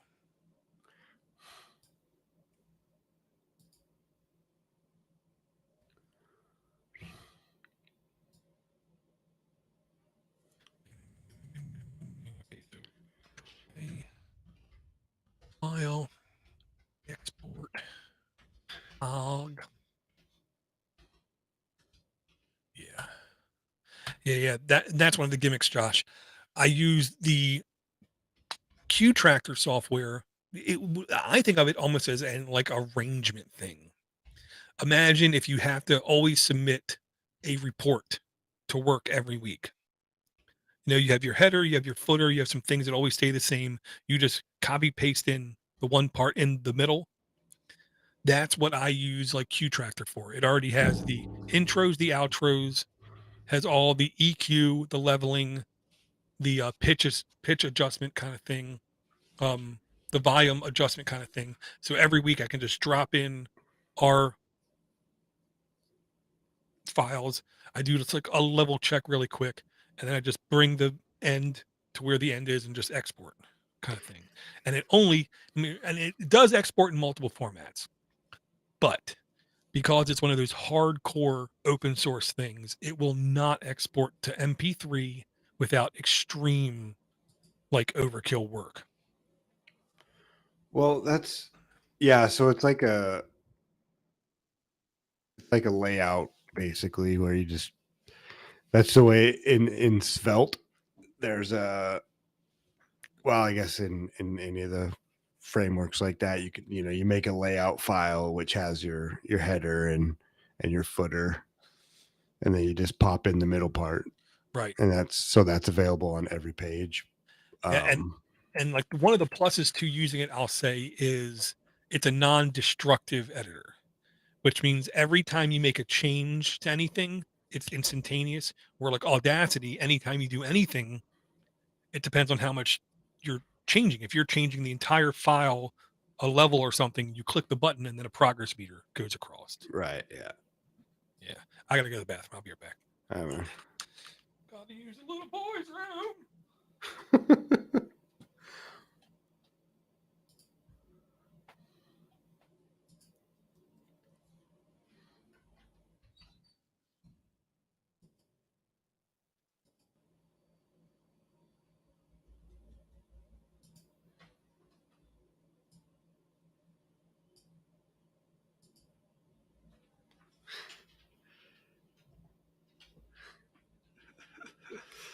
Oh man, you guys are killing me. Absolutely killing me. Why don't you bring any humor to the show when you're on it, Ivor?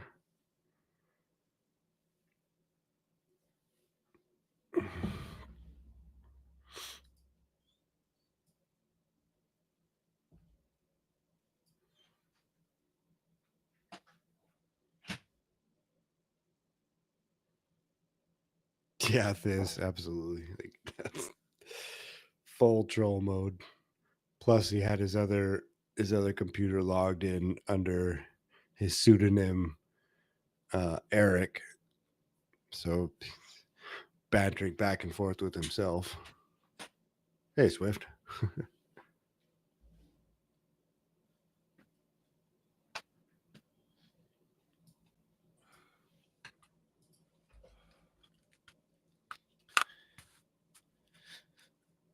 Okay.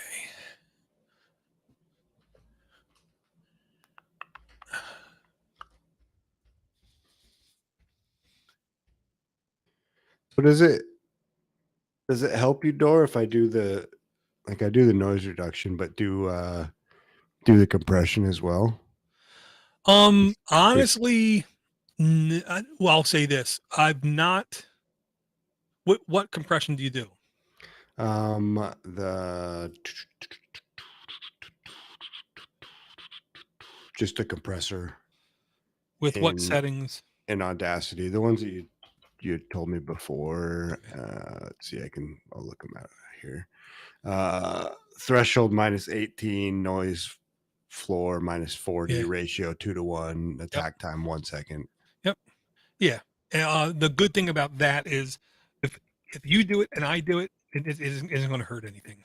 Yeah, okay.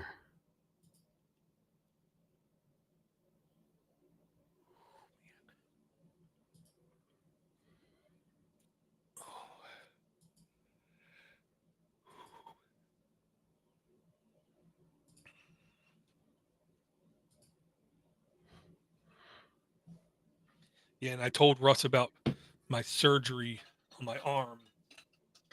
Um, he was eating lunch at the diner when I told him about it, and then I said, "Yeah," and they said they were going to make a small incision, and he like almost did a spit take. Yeah, that's no small incision. Yeah, I know. I know. Trust me, I know. So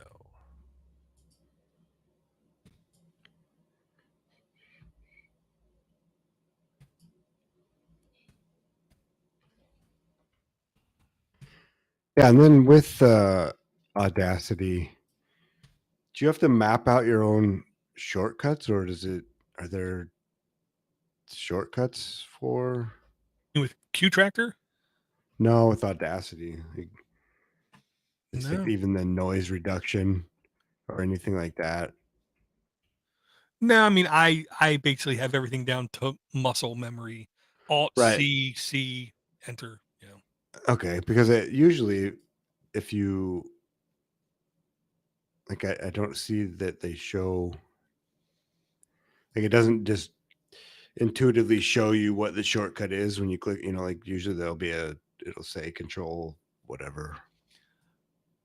Yeah, they don't surface that like other stuff does. Yeah.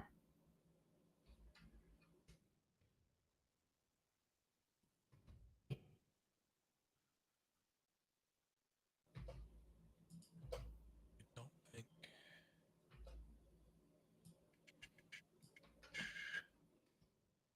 Yeah. That was one thing I do like about Q Tractor though. You can literally has a it has they're baked in shortcuts, but you can literally make a key combination to anything in the interface. Which of course I only use for like one thing, but Right. But it's available. yeah. I'll always much rather have more features than I need available to me. Yeah, of course.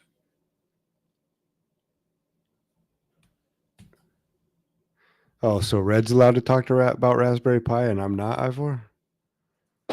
Ivor doesn't like me discussing Raspberry Pi. I think he gets jealous.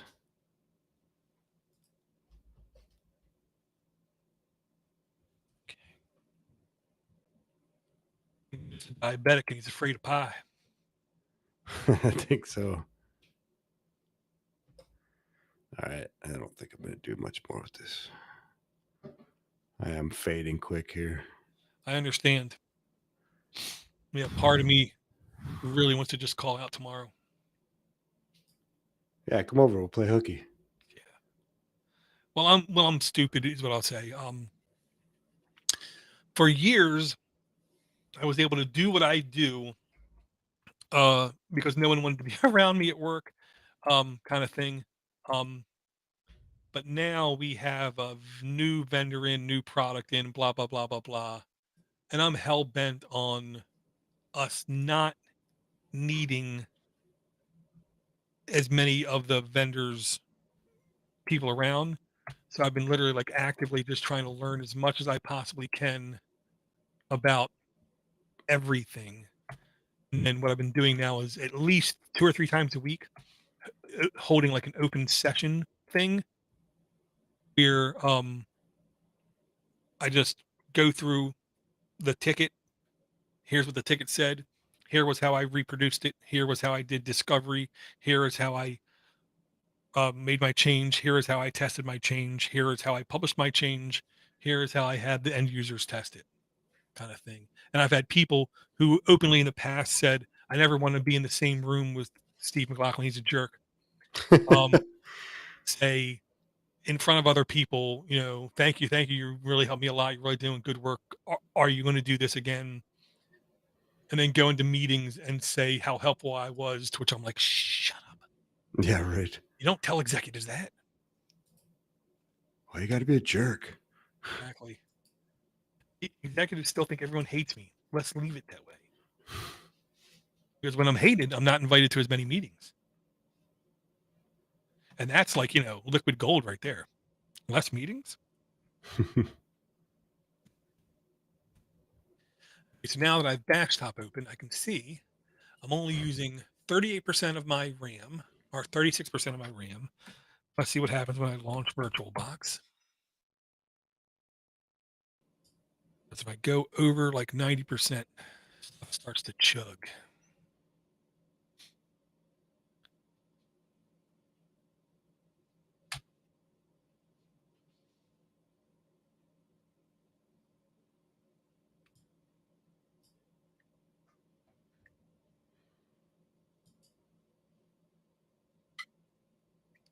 Okay.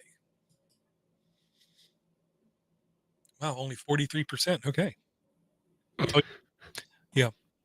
Because I have Google Chrome open with only like 6 tabs and not Firefox open with like 50.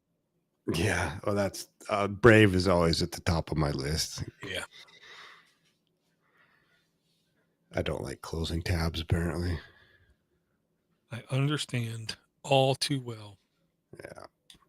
No, It's like I mean, putting console logs into code. Like just console logging everything. And they're like, okay, I probably don't need or commenting out unused code, but not wanting to get rid of it because maybe I do need it and I don't have to try to rewrite it. right.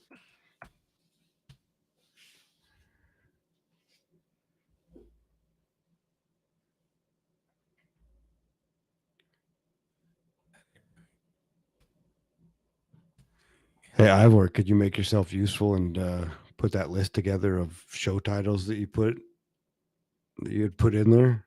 That would be helpful.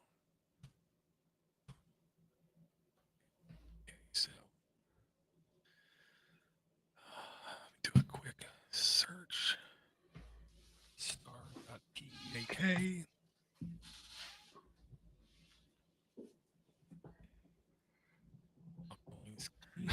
Oh my god. I thought Ivor didn't drink, but Dor, I don't know, man. I think he might be a bit loaded. Maybe pain meds. Yeah, maybe. If it is, ship me up some Ivor. I want some water here on.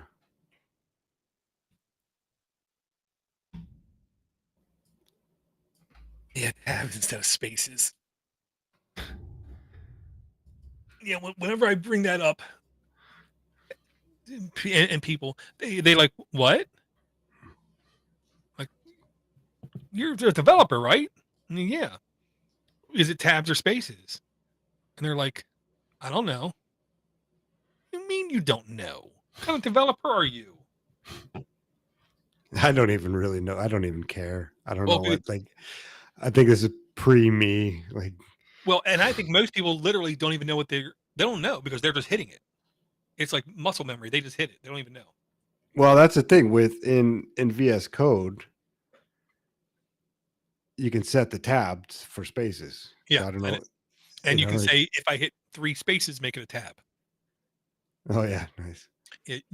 You can do it both ways. I was like, wow, okay, they got the bases covered. Yeah, they basically came out of nowhere and they destroyed every single IDE. The only one that's still in existence and doing strong is that Java one, Eclipse. Yeah, well, there's another one too that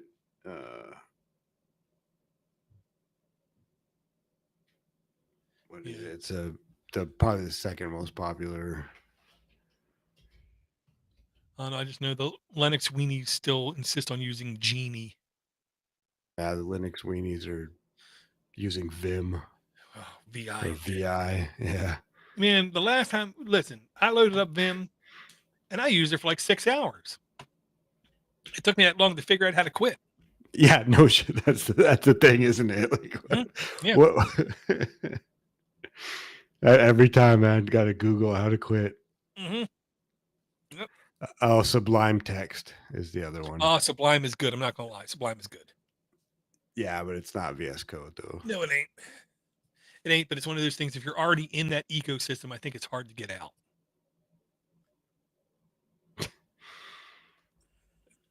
Yeah, well, when I took that boot camp, that's what they required us to use.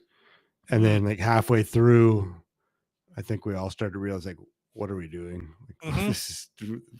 we've got VS Code. Yeah. Why are you making us use Sublime? Because Sublime was paid too. Like, there's a paid version Yep. of it. Oh no. I believe it's one of those apps you install and it explicitly says if you use this app for more than 30 days, you owe us money. Of course, Maybe that's they don't enforce it, you know. But yeah, it's one of those apps. It's essentially using the old shareware mentality. mm, And I know two guys who literally just said they saw it, they liked it, they paid for it, and they stopped using it. They just paid for it to give the guy some money. Red's show title was "We actually had an app!" Exclamation point! Exclamation I can't say point! he's wrong. I can't say he's wrong. Yeah, it only took like 50 minutes to get there, but yeah. Yeah. Well, actually, I did install like 3 apps. Um, I'm not going to say they were underwhelming, but they did their job. You know what I mean? Yeah, I thought I had to. I thought I had installed a couple, but Yeah, one was a simple open source puzzle game called Double It, which is fine. Uh,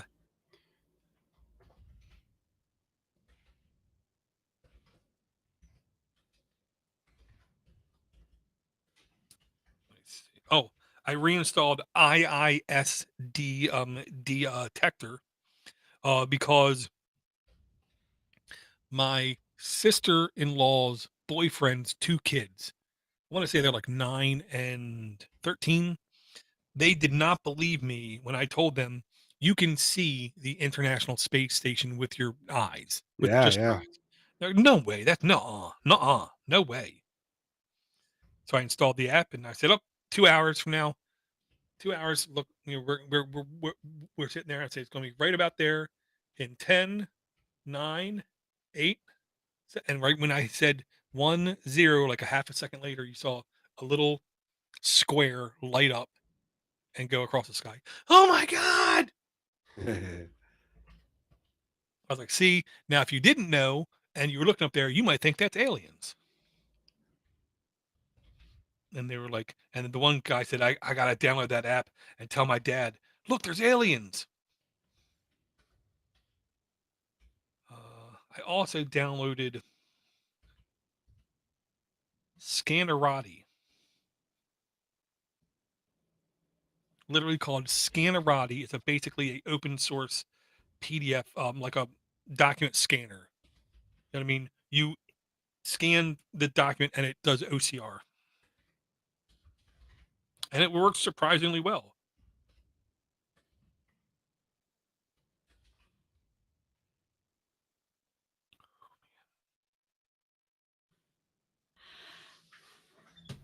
Okay.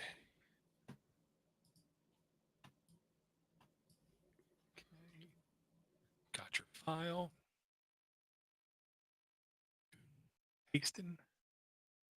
Copying and pasting. Wasn't that one? Wasn't that one? That was that one. Yeah.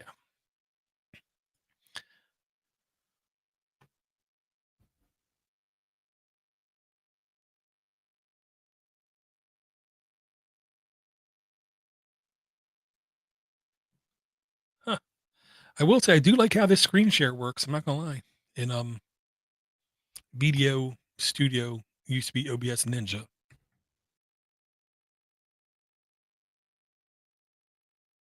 It actually just works. And before, when I tried this in Jitsi or in this, like half the time I would try it would literally just crash. I do think I was not in Chrome though. I think I was in Firefox. Mm.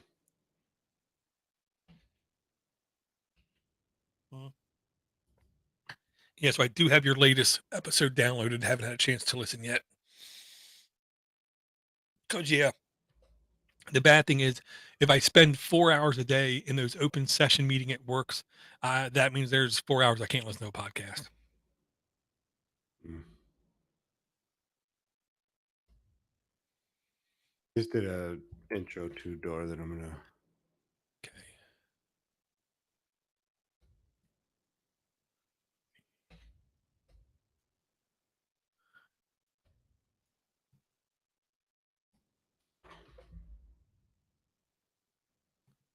So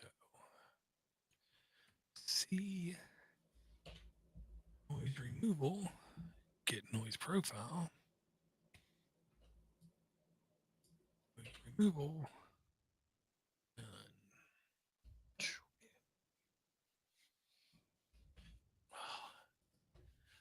No, I'm not getting in your van. Yeah, well, can't remember what we were watching. Me and the wife. And the van pulled up with no windows on it. I just looked at my wife. I said, "Rapist van."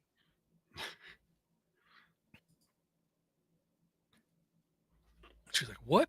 I said, "Nobody has a panel van with no windows on it, and they're not a felon." Yeah. We actually saw one that was like a conversion van with windows, but they're all boarded up. Just the other day. Yeah. Yeah. That's like the Hollywood trope. Whenever you see that kind of van, you know they're either kidnapping kids or they're doing some kind of raping. Yeah, or they're some sort of government agency spies. Yeah. Yeah, with like a Wi-Fi hotspot called FBI van. Yeah, right. Stingray. Yeah. Have you watched Hunt for the Wilder People, Door? Called what? Hunt for the Wilder People? Don't believe so. Oh, dude. Okay. You got to watch it. Hunt for the Wilder. Yeah. Yeah, it's actually it's a New Zealand film, but don't hold it against Oh, them. jeez. Okay. Well, how come Ivor isn't talking this up? Well, Ivor's an idiot if you haven't figured it out. Well, he did recommend the castle. No, I recommended the castle. You recommend the castle? Okay. Yeah, I take man. that back. Before Ivor was even born, I told you about the castle. I'm just saying, like every now, like 3 months, I try to sit down and watch that. Yeah, it's so good. But yeah, check out Hunt for the Wilder People, man. It's not quite the castle, but it's up there. Okay. So not Hunt for the Wilder, but Hunt for the Wilder people. Yeah, Hunt for the Wilder People.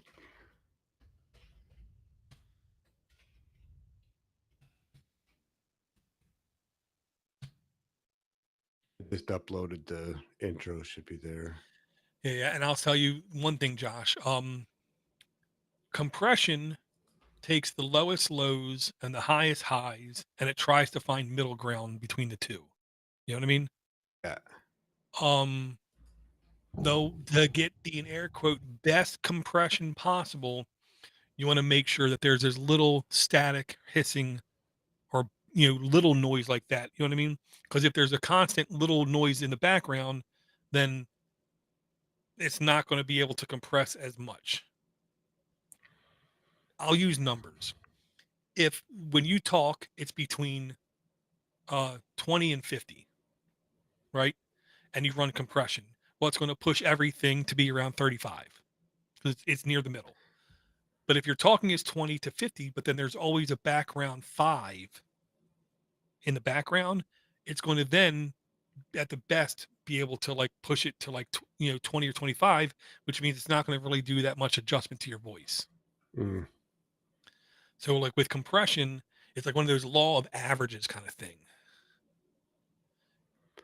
So that's to get rid of the background sound as much as possible. Well, find like a quiet spot, find a spot where you're not talking. I do a highlight, I do then a effect, Yeah. noise Noise removal, reduction. Yeah.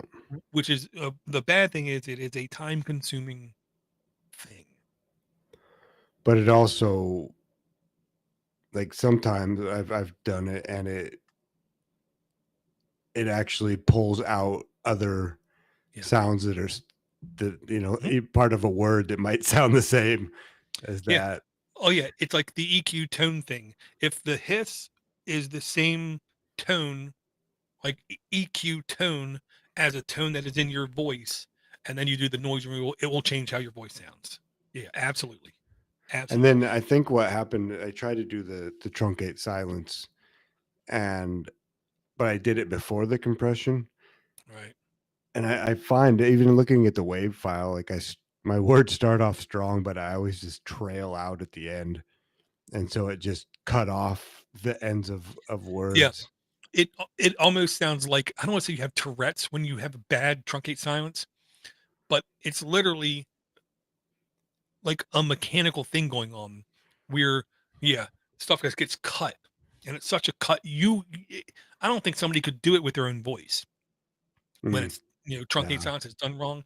It's like so weird. It's like Max Headroom all over again.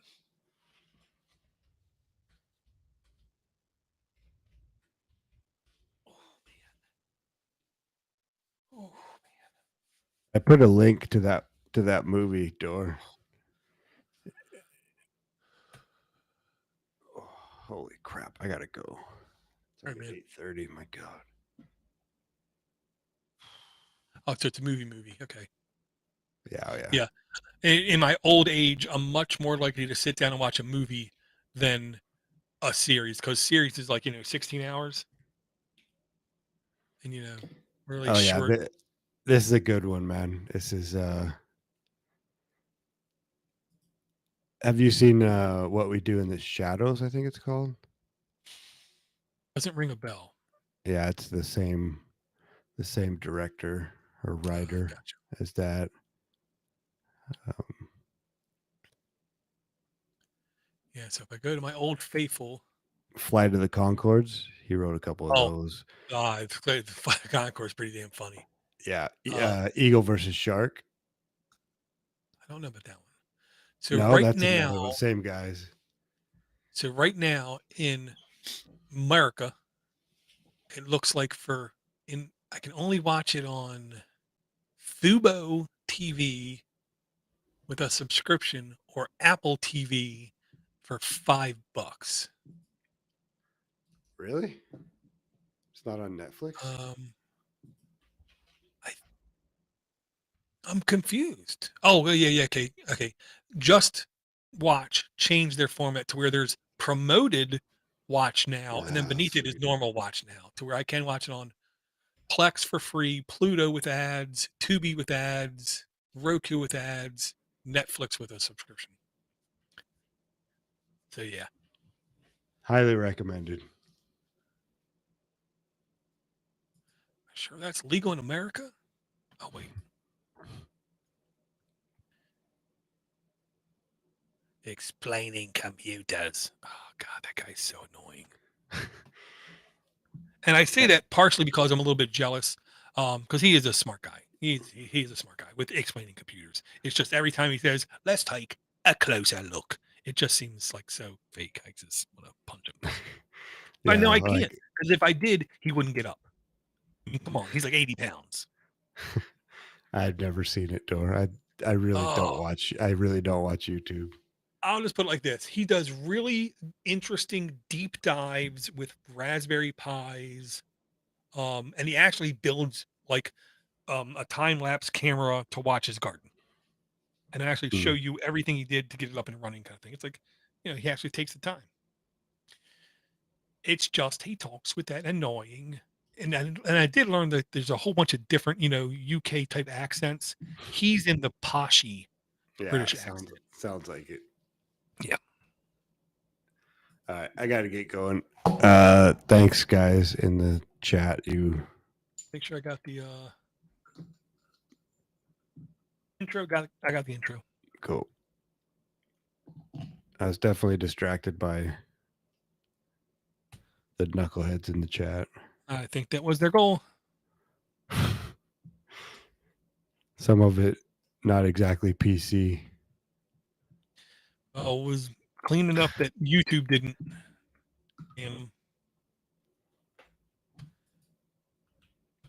I didn't even know that YouTube censors the chat like that. Oh yeah. I guess, of course, they do. Thank you. They're YouTube. They're Yeah. Google. The only thing they're good at is censoring and blocking. Well, yeah, being intrusive. The only thing they're good at is being intrusive. Quick tangent before you go. Yeah. I never heard anybody say to use DuckDuckGo because it was an unbiased search engine until they started the Russia stuff.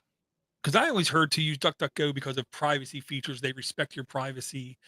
They don't track you, kind of thing. But I never heard the unbiased search results before. Am I an idiot? I don't know if I have or not either. I think it was just more implied, or like my brain I went agree. that must be what they're doing. I do agree. It was, to me, I believed it was implied. I believe everybody who knew anything who used it, they believed one thing that they got out of it. Right. Sorry, man. No, that's all right. I was just looking at what you were doing there, but okay, cool. All right, It's man. like that WAV file that you got up there right now looks nothing like what I produce. Oh, that's mine because I won't shut up. Well, I know, but like just if you look at mine, all the little sections of sound, they all just sort of trail off into a triangle. Well, this is what I'll say, Josh. Again, the first time you changed the brakes on your car, you almost took your finger off. After the fourth time, it's easy. With podcasting, it really is trying to maintain the exact same distance between you and the mic for as long as you possibly can. When you have to turn your head, try to turn your head in such a way that your mouth is still equally distanced from the mic. And you always try to, and one thing I learned in speech therapy was how important it is to actually take a deep breath and speak the entire breath out before you take another breath or else, kind of thing. But yeah, I understand. Trust me, my audio never looked like this when I started. It was bad.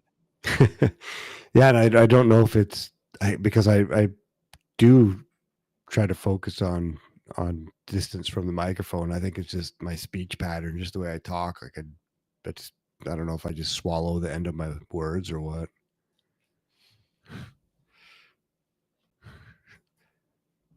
Cool. Well, All I right. will say the devil's advocate thing is closer is always better. Yeah. All right. Well, it's a work in progress. I appreciate your help. Yeah. No problem, man. Oh. All right. Now I'm actually leaving. Thanks, Okay. Red. Yeah, it was fun. We'll see you guys later. Yeah, Red's Bye, awesome. Door. See you, man. Yeah, Red, I still tried to look again and I still was not able to find a date on the Midwest, was it Midwest Rip Rap Festival? I think it was. I couldn't find a date still. It just said it was happening in 2022, but I couldn't find a date. Because I do think that is the kind of event, dare I say, like going to an antique arms event. There's a lot to learn because I'm still actually incredibly ignorant about a lot of 3D printing stuff. Because I just do what I need to do and walk away, kind of thing. If it works, I'm happy. I'm done.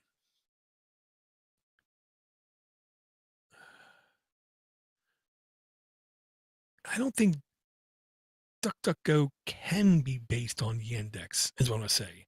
I thought Yandex was an actual Russian browser, and DuckDuckGo is just a search engine. I don't know. I'm looking for a lot. Let me try that. DuckDuckGo is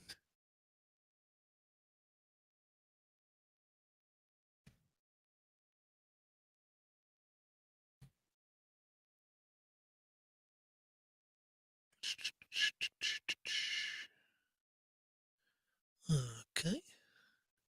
So apparently there is a DuckDuckGo browser, which I had no idea. Okay, so their headline is in Wikipedia: DuckDuckGo is an internet search engine that emphasizes protecting searchers' privacy, avoiding filter bubble of personalized results. DuckDuckGo does not show the search results from content farms. It uses various APIs of websites to quick results, blah, blah, blah, blah, blah, blah. Okay, so now I want to say DuckDuckGo browser. I had no idea there was a DuckDuckGo browser.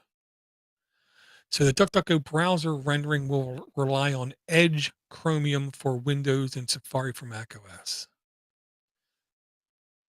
Let me go this DuckDuckGo browser.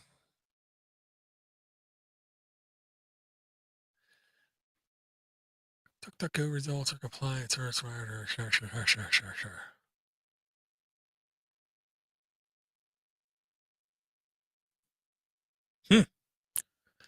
I'm going to say it's Chromium. Yeah, I believe right now Yandex is the only browser, if I heard right, allowed in air quotes in Russia, but you have to have certain SSL cert root providers installed to be, official.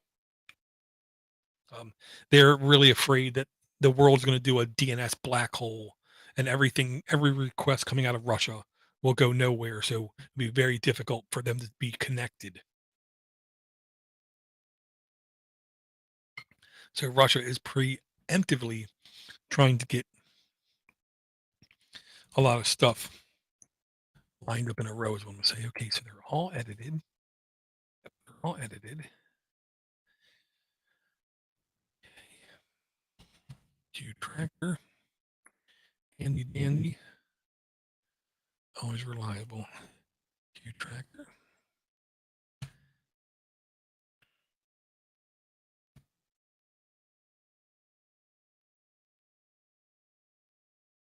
Always seems to work.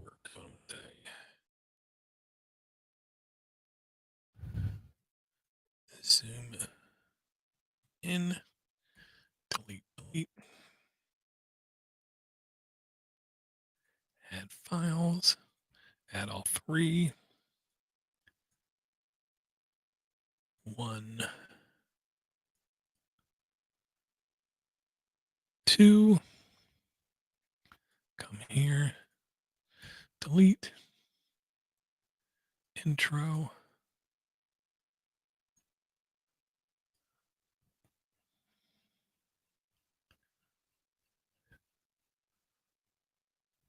Okay, we gotta let it load.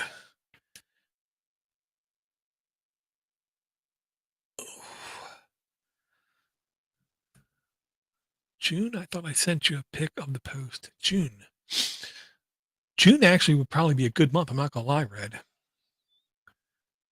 And was it in Indiana, maybe? Illinois or Indiana? Something like that. That's what I want to say. Or I think that literally might be driving distance. Okay, tell me it's loaded. Clicked on the YouTube link. Oops, something went wrong. So I'm going to guess that youtube.be link, Ivor, doesn't work. Unless it's literally like one of those things that's only available in New Zealand, maybe. Yeah, because I click it, I get, oops, something went wrong.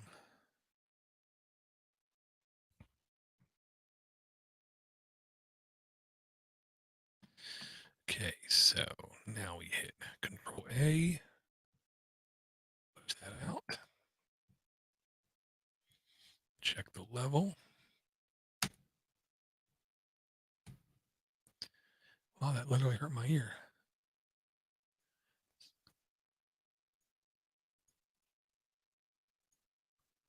Huh. So that is not working right. So when in doubt, have you turned it on and off again? It doesn't say. Control S. Shut down.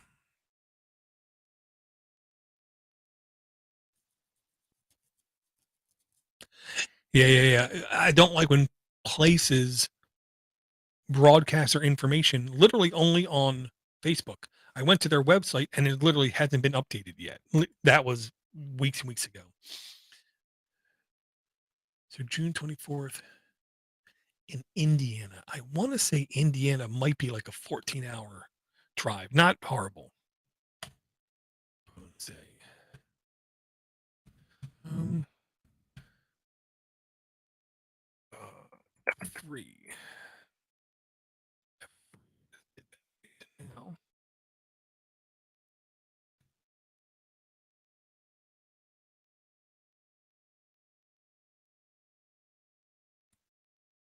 Okay, so F3.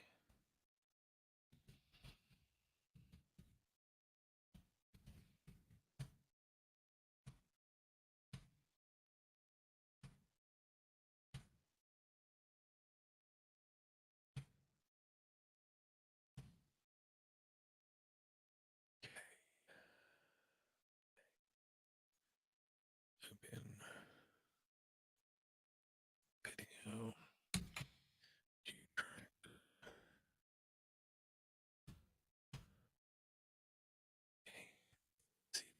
Now. Better.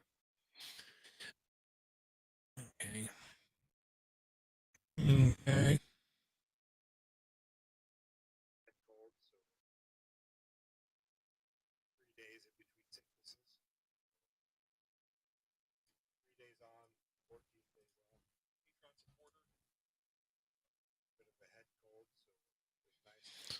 So my question is, what is that in my audio? That should not be there. So one more time.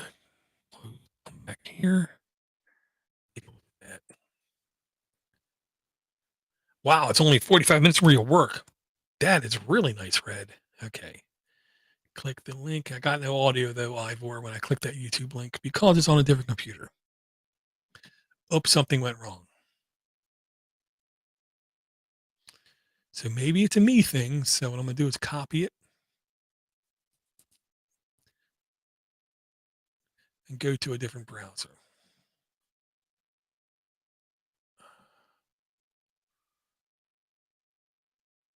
Okay. I want to see what that is. Copy.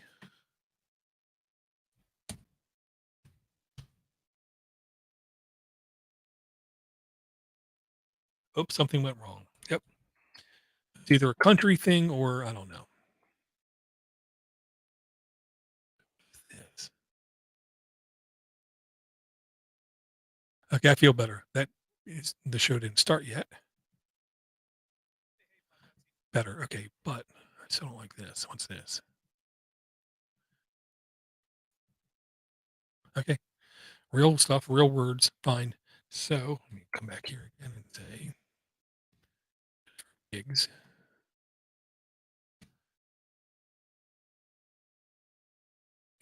Pi negative 4.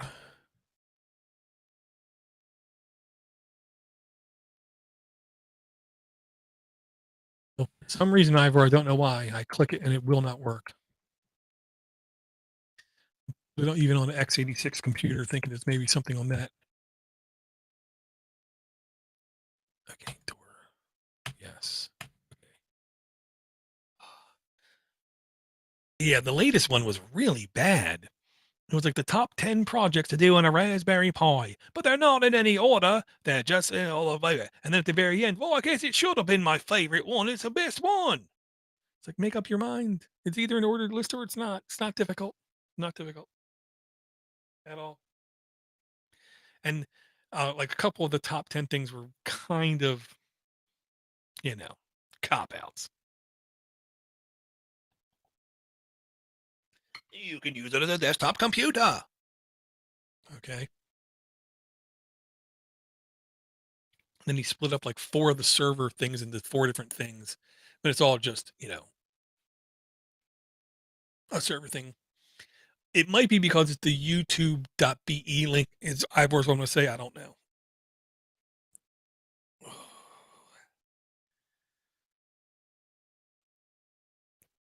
Oh, man. I'm just particular is what I'm going to say, Ivor, especially when it comes to Pi content, because there is some really, really bad Pi content out there. I'll tell you the one channel I like. Let me see if I can pull it up here. Even though he does the same kind of things, I will say I like his channel because one of his videos is literally just Pi news, and it's never long. They're like maybe like 6 minutes, 8 minutes long. And he's like the kind of guy that mentions um sorry, the like RPI locator to find any kind of Raspberry Pis, but then he just realized the RPI locator for some reason does not index Raspberry Pi 400s. I don't know why. Yeah, that channel right there. I like him when it comes to Raspberry Pi stuff, partially because of the news, partially because he just tries to do different things with his pies. And it's short. I'm a fan of most of the time shorter videos versus 10 plus minute videos.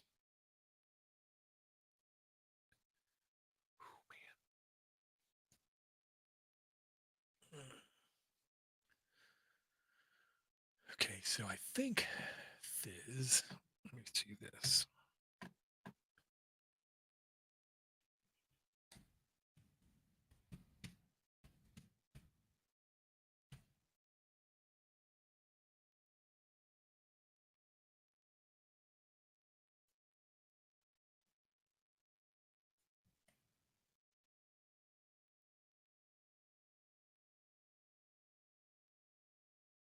Fizz. And the other one was this one.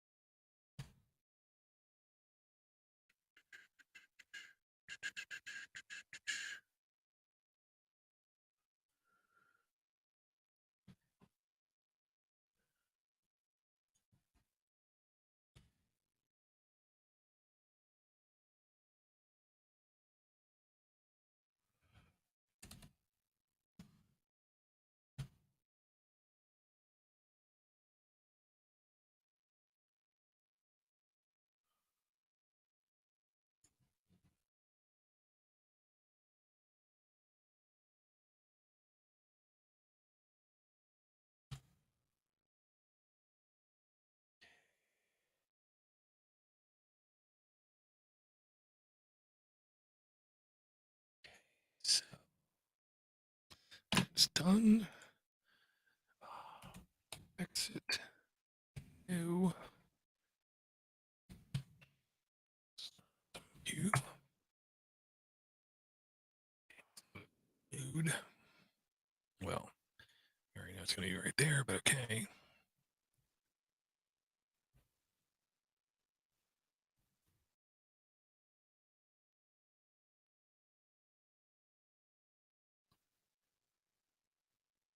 You're fine. This I didn't take it as you being bossy at all.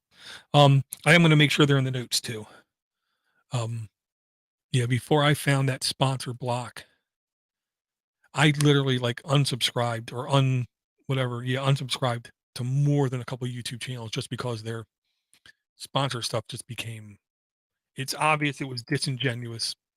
It was literally the exact same disingenuous stuff. Um, YouTube video after YouTube video. I was like, okay, I got enough done. Then like weeks later, I found this, or somebody showed it to me.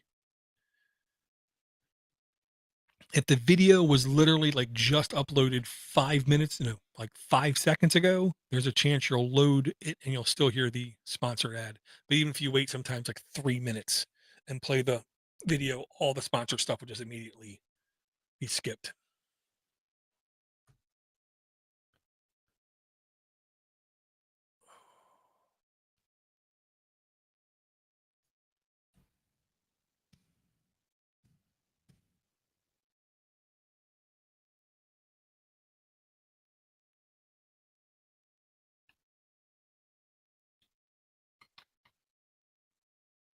Okay, so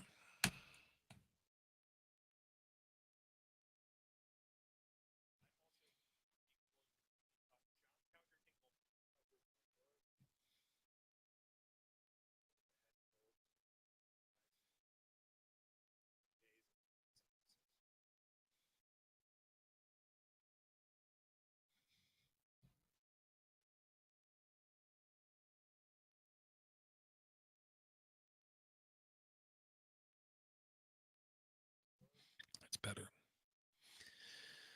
Okay, so I think we're ready to rock and roll. Rock and roll.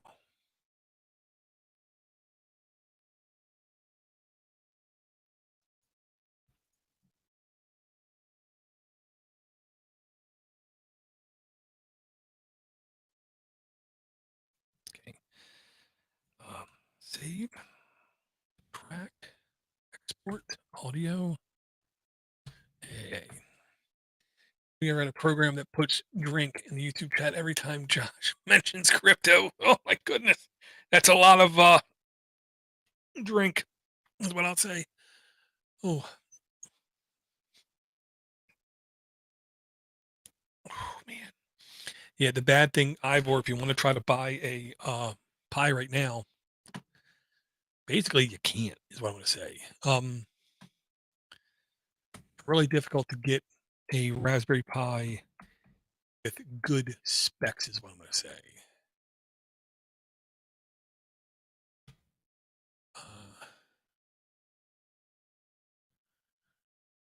The Raspberry Pi Foundation themselves said no one is going to have a normal amount of Raspberry Pis available to sell till at least 2023. Oh wow, there's an 8 gig model available. Dang, $90 right now for it. So yeah, this is the website RPI locator I put in the chat kind of thing.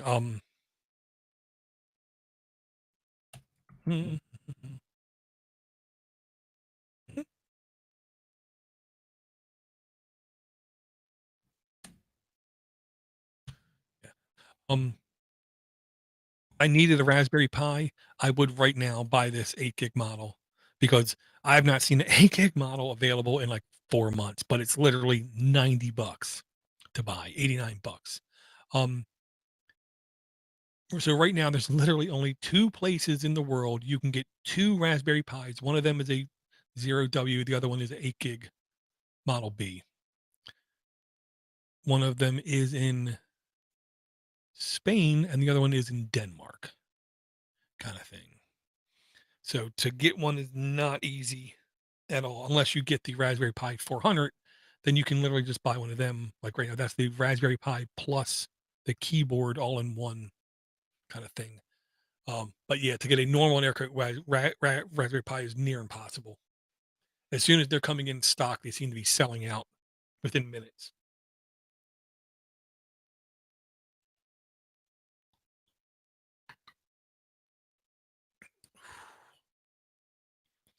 Yowzer.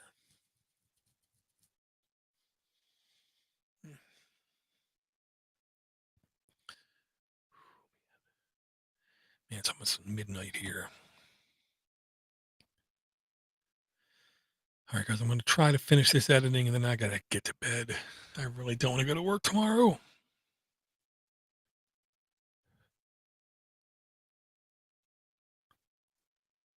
Okay. Okay, I'm going to hang up on this. I will talk to you guys later. Hope y'all had a good night. Take it easy.